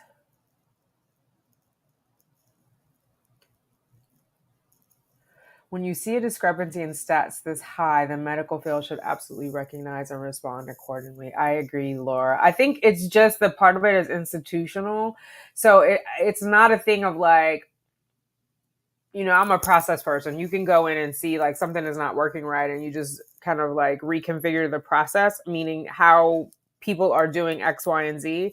But when it's racism, it's like in the mind. And a lot of it is like unconscious bias. Do you know what I mean? So they don't even know that they're a little more on edge when I walk in the room. Like, that's not a conscious thing that they're doing.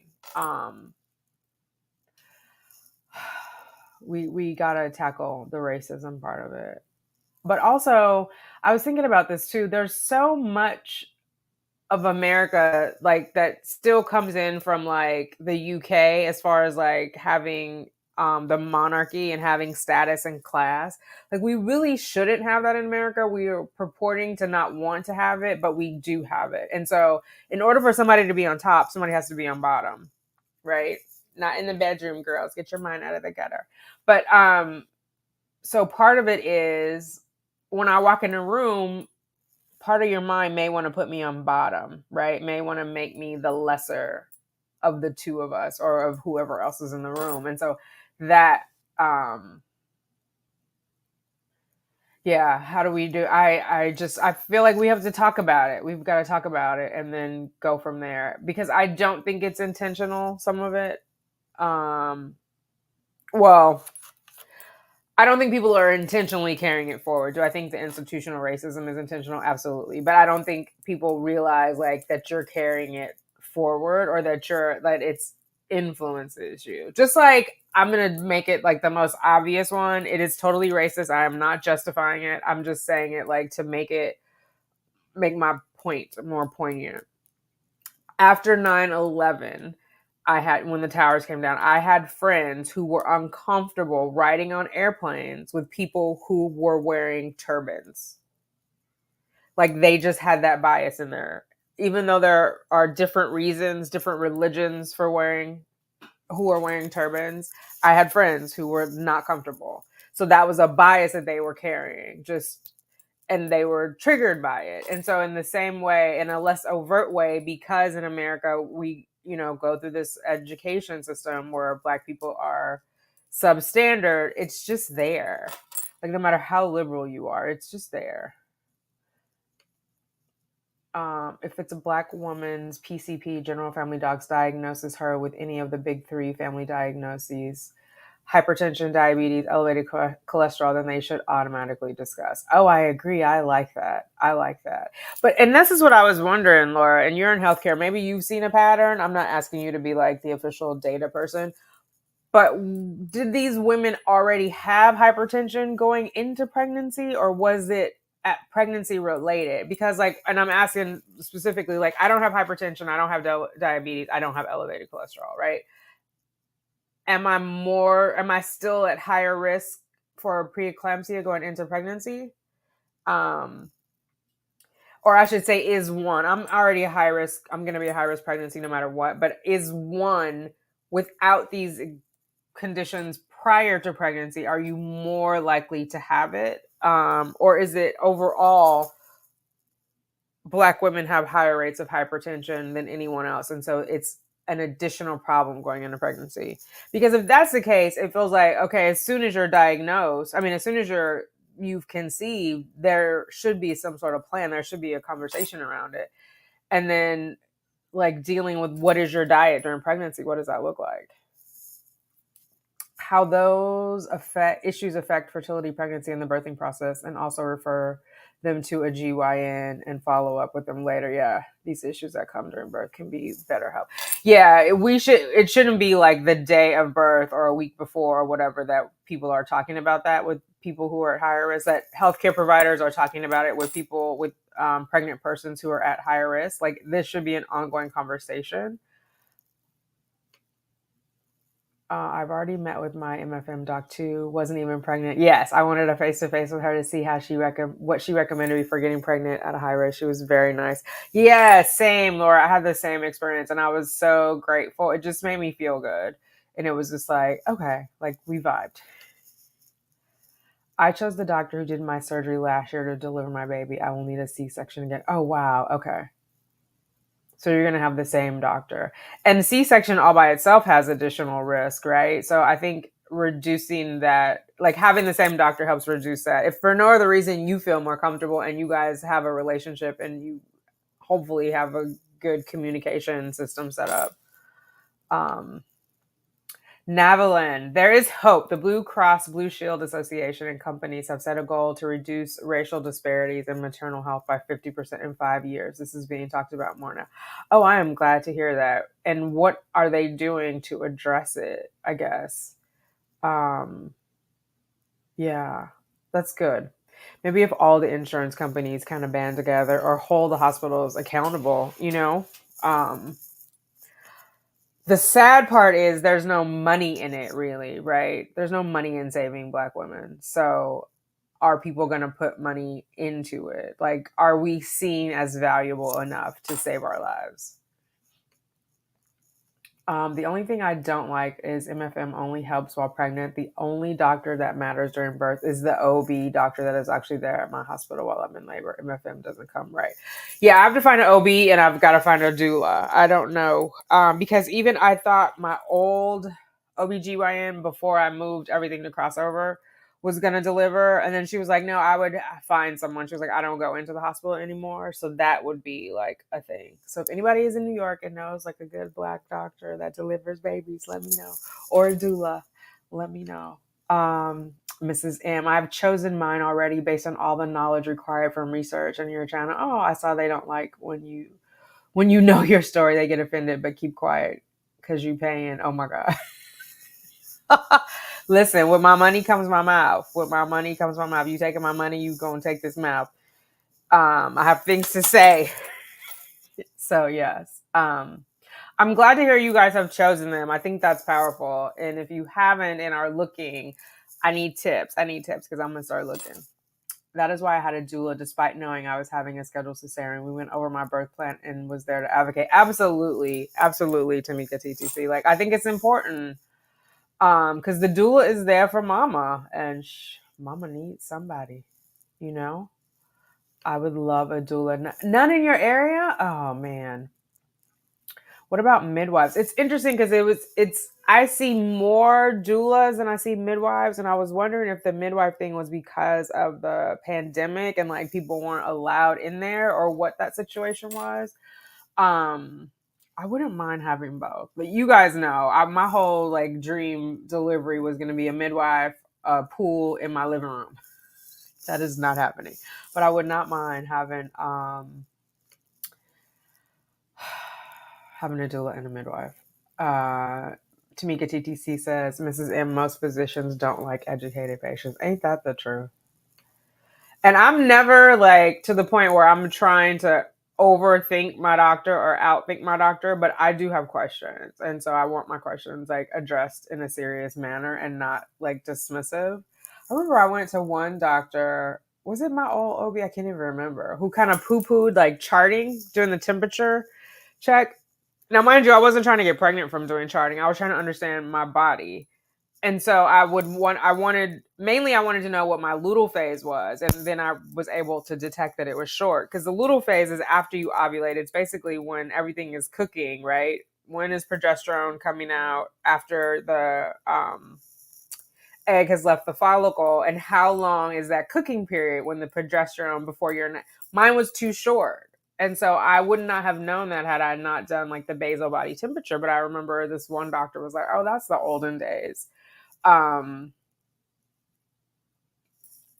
do you feel the need to say that? Like, why are you diminishing my efforts of what I'm trying to do? And I have been working on it in partnership with my acupuncturist. So it was just like, but you know, whatever. Be informed. I would just say be an informed patient and find someone that you can have a conversation with that doesn't make you feel like your questions are dumb, or because you can't pronounce all the medical words that somehow you're mentally deficient, which is bullshit.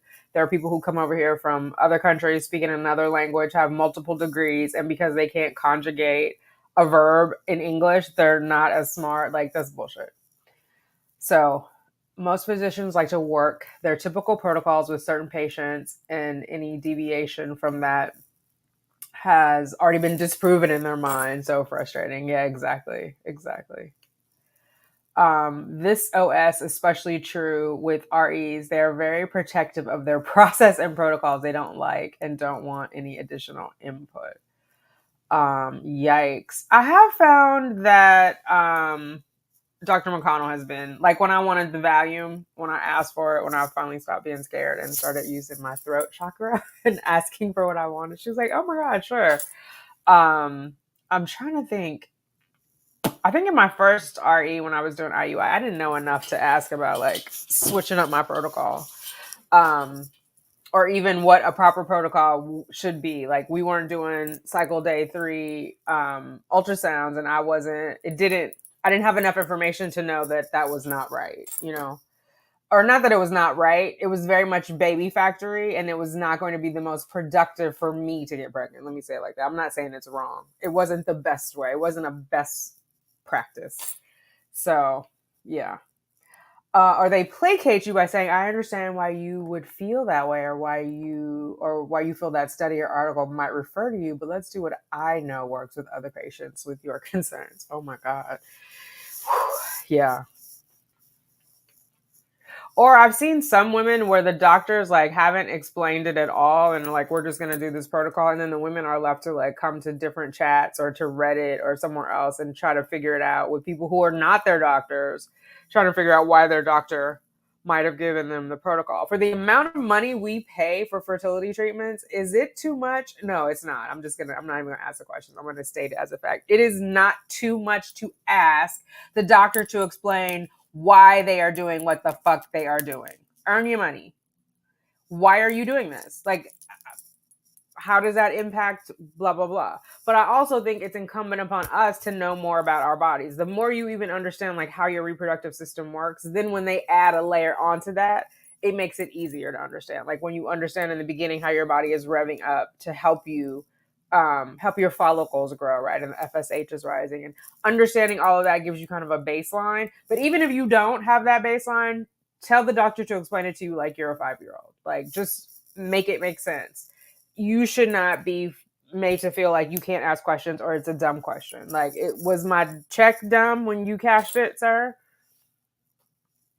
Yeah.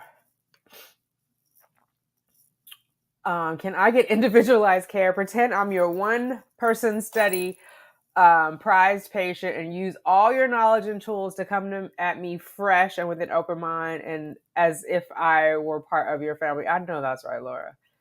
I know that's right. And that's the energy we should bring when we're interviewing these doctors. That is the energy we should bring.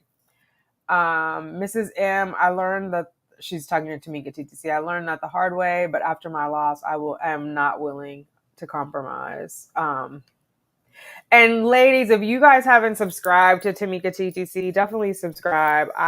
She was one of my early single mom by choice channels that I followed. A lot of good information over on her channel. And she's done it all. She did at-home inseminations where she had the sperm delivered. She did multiple IUIs.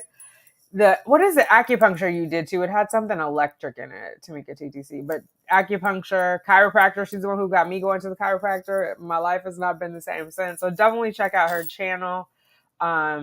She has a cute little baby boy and lots of good information, lots of cool conversation over there. So check out her channel when you have a chance. I challenge the doctor's decisions when I don't understand them. They get visibly annoyed. But if you are making a decision, you should be able to justify it. Absolutely. And it should make sense.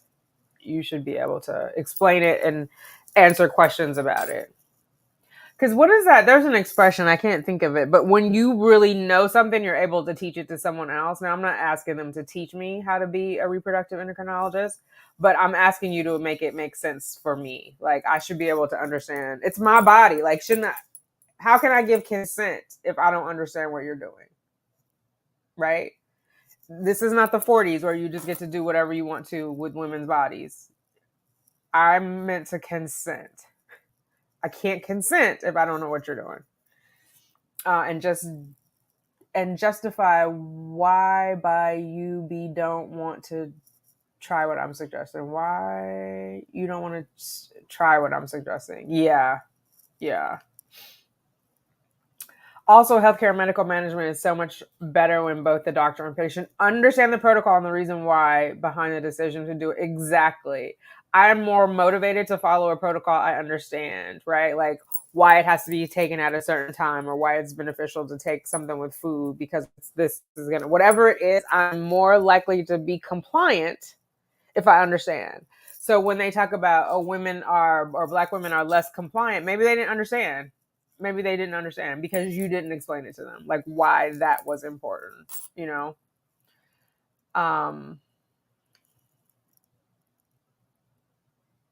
Yeah, I just read that one. Mocha SMCs. I think I'm on that Mocha group. Is it on Facebook? I think I joined that one. I posted like one comment, but I keep missing. There's like a group, the weekly Zoom, because I can't figure out anyway, I think I'm in that group. Sunshine Age, I swear. Are you in there? Like, I'm gonna go in there right now. I don't know who you are. Well, I won't know because I don't know your real name. But I'm definitely. Let me just go to Facebook right quick. Oh wait, can I see it on my phone? I don't know. I think I'm in that. I don't know how to do this on the phone. I have to get back on the laptop. But okay. Leads to better adherence and understanding all around. Absolutely. Knowledge is definitely power, but I must confess that I'm suddenly getting nervous. I pray for a healthy baby and I trust God I'll come out alive. Yes, let's name it and claim it. I nearly lost my life with the ectopic. Yeah. That is terrifying. That is terrifying, Mrs. M.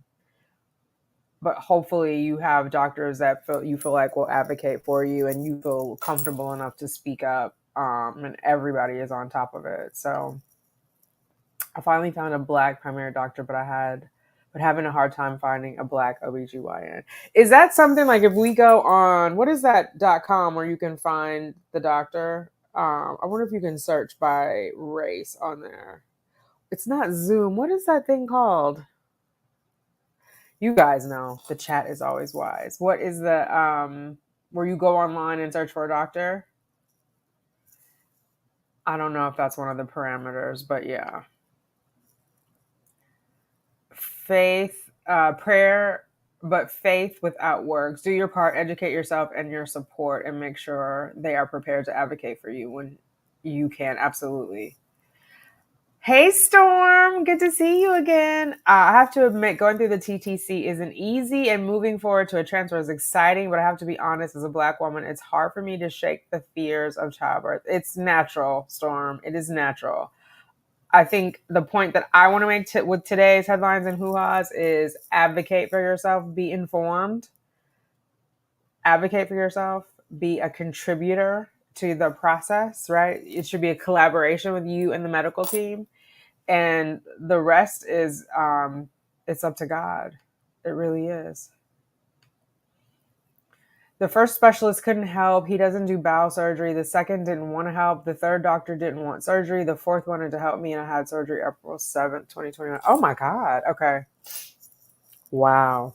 Well, I'm glad that you got to the resolution that you needed, Kitty. I'm sorry that was a journey, because that sounds like a journey that was unnecessary.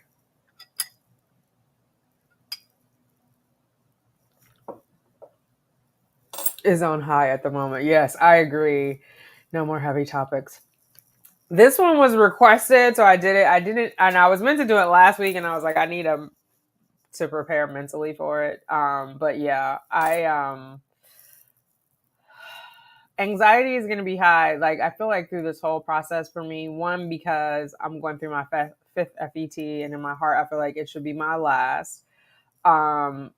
Two, because I've had multiple losses, so I worry that I'm always going to worry, like, am I going to be able to carry the baby to term? Is the baby going to be normal and healthy? Am I going to be normal and healthy? Like, what does that look like? But if you saw my live yesterday, you know my mantra is I'm just going to enjoy it. I'm going to let it go, and I'm going to enjoy the ride. I almost say try, but no try, only do. I'm going to enjoy the ride.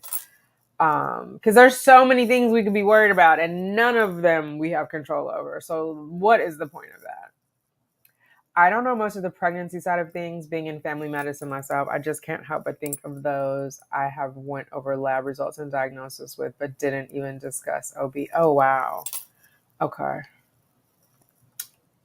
Keep the fear. Fear makes us move, act, react. Use it to make these doctors hear you when you speak. Yeah. Your fear is a human instinct for a reason. It keeps us alive. The fight or flight and fear, and use it to mobilize you and not to paralyze you. I have been evolved in Kira for Mom. I don't know what that is. Kira for Mom. She is the lady who died in California from childbirth. Her husband has done some great things and impacted some changes in the law in California. Oh my God, that's awesome. I know I have a friend from childhood who her daughter died during pregnancy. She had asthma. She was having an asthma attack and she passed away. I'm not sure. I don't remember if the baby made it, but I know her mom, Nia is her mom's name. I know she has a foundation. If I remember, I have to look it up. I'll put it in the description for the replay crew. Oh, speaking of the replay crew, drop blue hearts in if you were watching on the replay and you didn't make it with us live. We still appreciate you. I know they are doing a lot around awareness. I don't know enough to speak intelligently about it. As long as awareness, I mean, it all starts with awareness. And then I think other people have ideas and can jump in. I think awareness is the first step. Even if you don't have the answers, even just by us talking about it, and you may leave this and go somewhere else and talk about it, it brings about action. It's like little, like striking a match. Eventually something's going to catch on fire. So we might just be like the little embers, or we might be the kindling, but we got to start somewhere. Black Doulas NYC. Okay, I'm going to write that down, Storm. I would love to do something like be a doula. I mean, I don't know how much they make, child, but I think just from like an emotional standpoint, I would love to advocate for other women and support them during childbirth. Where in NYC are you, Storm? I'm in Harlem. I'm 3 blocks above Central Park. It's called Ancient Songs Doula. I think they are located in Brooklyn. Okay. Ancient Song.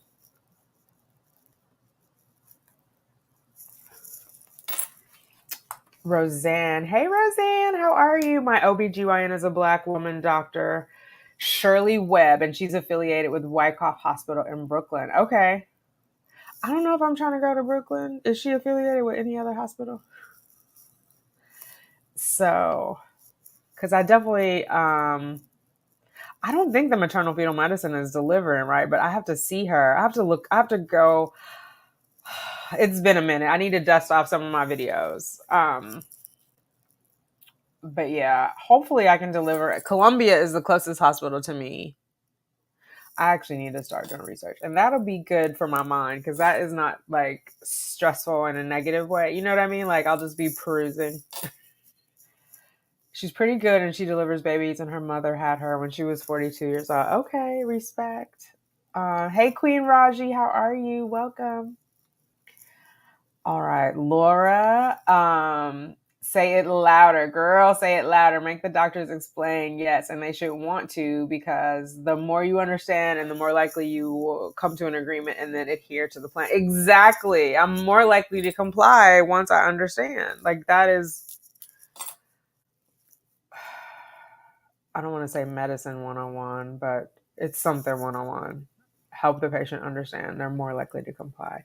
Acupuncture with e-stim, basically a TENS machine connected to the needles. Okay. I don't know what a TENS machine is, but hopefully you guys know. I know there was some electricity involved in the acupuncture. I remember watching the videos. I was like, oh, that looks cool. I wasn't trying to try it, but I was like, oh, that looks cool. Dominique, I asked so many questions because my RE never explained anything and sometimes didn't even give me my test results. I had to ask for those too. The experience was horrible. I'm not with them anymore. Oh my God. And I'm one of those patients where like I ask the nurse because she'll come back and be like, oh, this is good, this is bad. And I'm like, no, I want the numbers. Like I want the numbers, sis. Because there's always a range, right? And like I like to track everything. That was at the beginning, especially at RMA. They hardly ever wanted to give up any details. But now, like Katrina at Columbia knows, like I want all the numbers. She just gives them to me, like for cycle day 3 or whatever. Instead of just saying, "Oh, you're cleared to move forward." No, sis, I want the numbers. So yeah. Even though it probably causes more anxiety, I just feel like more involved, and then I track it from cycle to cycle because I don't know if they're looking at the data. I mean, they probably are. Like after it doesn't work or it does work, I'm sure it goes into some database, but I want to know. So, if for no other reason than to see, because you guys know I'm always biohacking, if what I'm doing is having an impact and I can like actually measure the impact. I'm sorry, Dominique, that you had this horrible experience. I'm glad that you have moved on from those people. It's sad we have to go through, but I guess it's like anything. There's like, you know, good bosses, or good managers, bad managers, good customer service people, bad customer service. It just is like, it can be a per person experience or a per organization experience, like depending on what the culture of a fertility clinic is or a doctor's office is. They still send medication to my pharmacy. The doctor was never even involved. What? The bad people? Oh my God, that's crazy. I hate hearing that, Dominic. This is Laura. Sometimes I think the doc's office might have good intentions at first by overlooking, let all in who want in, but then staff get so busy that true care gets lost. Yeah, if they're overwhelmed. And that's the thing, right? And this is also, Laura, why I feel like we do need some sort of national healthcare system, because they're doing this for profit. I mean, everything in America is for profit. Like, I'm not trying to shame anybody, but you're getting in more patients so you can make more money, but are you giving them all the same quality? So if the money, like the desperation for money comes off the table, then maybe you get better care. I don't know. I also don't feel like there should be a mandatory, like we have to give doctors X amount of money once it's like if we overhaul the healthcare system, meaning like, you know how like some farmers, they pay them whether their crop is good or not, and then we end up with all this like extra corn that's really not edible. They're making it into oil, or like we're popping out unhealthy snacks for kids to support the American farmer because there's this other subsidy mandate. It gets tricky. Like, I'm not a politician. I'm just mindful of all of these things. But I think the more machine like it is, the more dangerous it is. Like, I will say, I felt like RMA was a baby factory. They were about volume. People get pregnant, so I don't think they're complaining. That's the outcome of going to an RE. But I want to have a good experience, you know. Yes, they could have overbooked. To be honest, they also lied to me about my follicles to keep me trying with IUI. Oh, damn. That I am so sorry, Dominique. I'm glad you got the hell away from them, though. They sound shady AF. My personal best family health nursing is always done on days where we see 30 patients or less. When we see 55 plus within 8 hours, how am I able to do more than a 3-minute conversation on the blood pressure, much less the Oh, that makes sense, right? Because you're rushing. And that's got to be stressful for the healthcare providers as well. Like, how do you even remember one doctor from the other? That's awful. Can be much better and way more fulfilling for both staff and patients. Yeah. And I actually enjoy it when I have a true connection with my healthcare provider.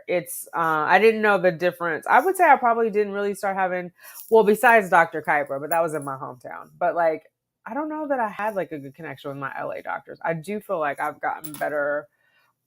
Not that their medical training is better in New York, but the relationships have been better. Like, I feel like it's just been more connected. You know, I've felt more cared for. Am I conjugating that right? Cared for. Is it more cared for? Whatever it is, you guys know what I'm saying. Like, I just felt like they were more vested in my well-being. My fears stems from years of abuse in the medical field, so I'm definitely uneasy. Last year, a doctor wanted to perform a fibroid surgery I did not need. I felt violated. Yeah, I would too, Storm. I'm sorry that happened. That's bullshit. My MP tried to start me on HGH, knowing I haven't had my annual mammogram. What is an NP? Something provider, natural provider? And HGH is human growth hormone, right? I hadn't had my annual mammogram. Proceeded to explain the consequences if I take it without it. Sometimes I just feel like they talk at you and not to you. I agree. Or they're like talking over your head, they think. And like, no, I'm not going to. You just said I'm at risk if I take it now. So no, why are you offering it to me? Because in case you're not listening or you can't comprehend, then now you're in the situation you shouldn't be in medically. And I don't think your doctor or your care provider should be recommending a risky situation. Like, what was the benefit of it if it's going to put you at risk? You know what I mean? What was the benefit? Yes, Queen, says Laura. Or they are just ticking the boxes in the computer, telling them what to do instead of using their medical knowledge to address what's needed. Okay, so my mom has that complaint about Kaiser. A lot of you guys know, if you've been around a while, she had cancer in 2020.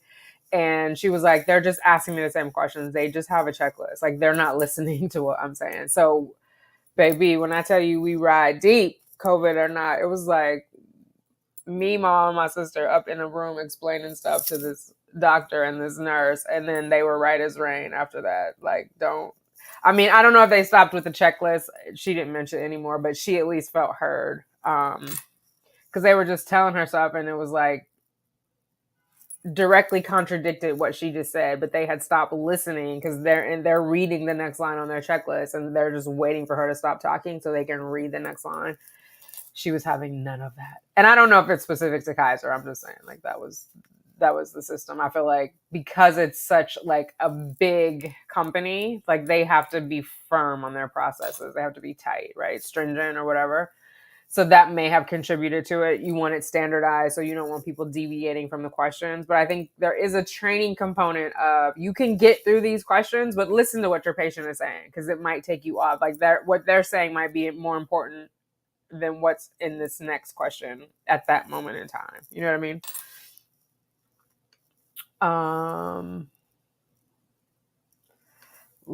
I am in Jamaica, Queens. I go to New Hope in Columbus Circle, Manhattan. Okay.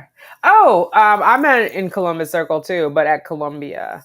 I had a friend who did not have a good experience with the New Hope there. Are you liking, that's not the one that you're struggling with, right? Are you liking the New Hope in Columbus Circle? My old OBGYN is also in a building with New Hope, but on Park Ave, not in Columbus Circle. Some of these NPRE are insensitive to the process. I gotta look up this MP. What is an MP? What is an MP? Nurse practitioner. Okay, I don't know why I was like natural provider, MP, nurse practitioner. Okay, Google is my friend, sis. Google is my friend. Okay, insensitive. Yeah, and some of them like have that been there, done everything attitude, and they're, oh, that's nothing. Like, even if you've seen it 20 times, this is the first time this is happening to me in my hoo-ha, so I'm gonna need you to explain it to me for the 21st time on your side, for the first time on my side. Like, my dollar is fresh and crisp. You already got them other dollars. My dollar is fresh and crisp. You want this fresh, crisp dollar? I need that fresh, crisp explanation, sir. The director of the MFM department at Weill Cornell is a Black woman. Okay. Oh, that's good to know. My MFM is from Columbia. Hey, Queen Raji. Is awesome. I have my baby there. Thank you, Alexis. I wonder if, because when I go into the Columbia portal, it has Weill Cornell in there. Are they like affiliated? Now I'm about to go on a tangent. Let me see if I go into the portal.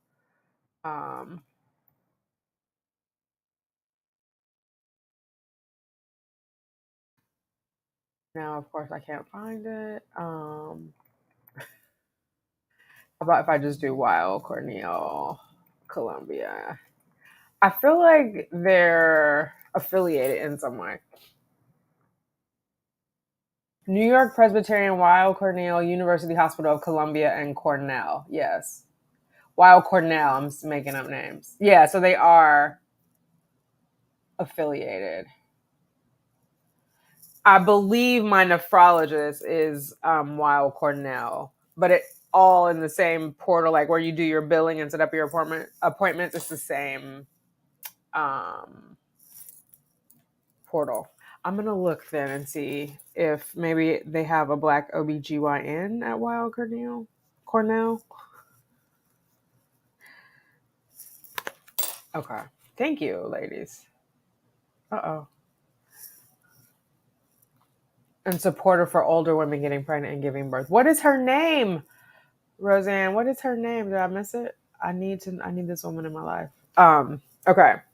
This is my first IVF, and it's the equivalent of sitting in the front seat of a roller coaster, and I'm just holding on. I haven't started any injections yet, and I'm already emotionally drained. Oh, mama. Hopefully you have some good self-care practices, some meditation, adult coloring book, something. Nurse practitioner. Thank you, Queen Raji. If I would have kept going, I would have seen that. I felt your mom, girl. I was talking with my RE about trying to help with my insulin resistance naturally and not taking metformin. Literally, right after that, she says, we can get you on an extended release. Listen, they don't listen. Be like, listen, Linda. Like, what the hell did I just say? Right. Someone was saying like grapefruit also has similar properties to metformin. I think it was grapefruit. I'm with you with the alternatives. Listen, the less medicine I have to take, the better for everybody. Okay, it is affiliated with Cornell University in Ithaca. Their medical school and hospital system is in Manhattan. Apparently, they're affiliated with Columbia too. Ithaca, there's another college in Ithaca. When I was doing production in LA, I used to always get interns from Ithaca.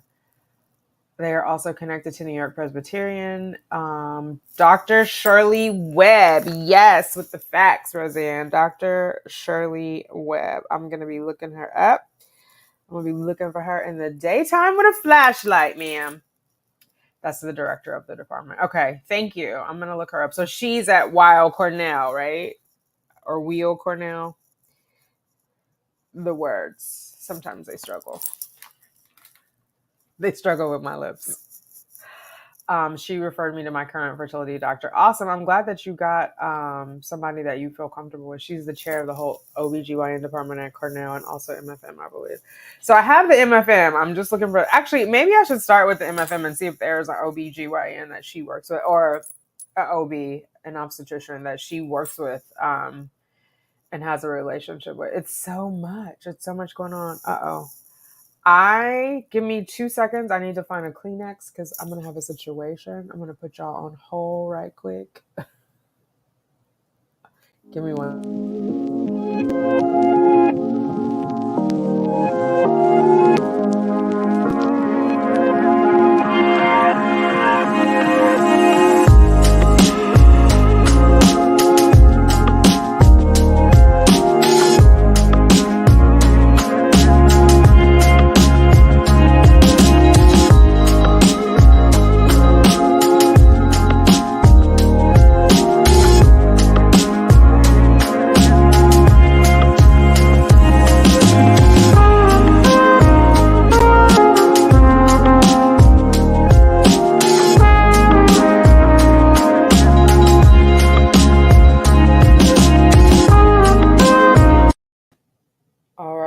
Sorry about that.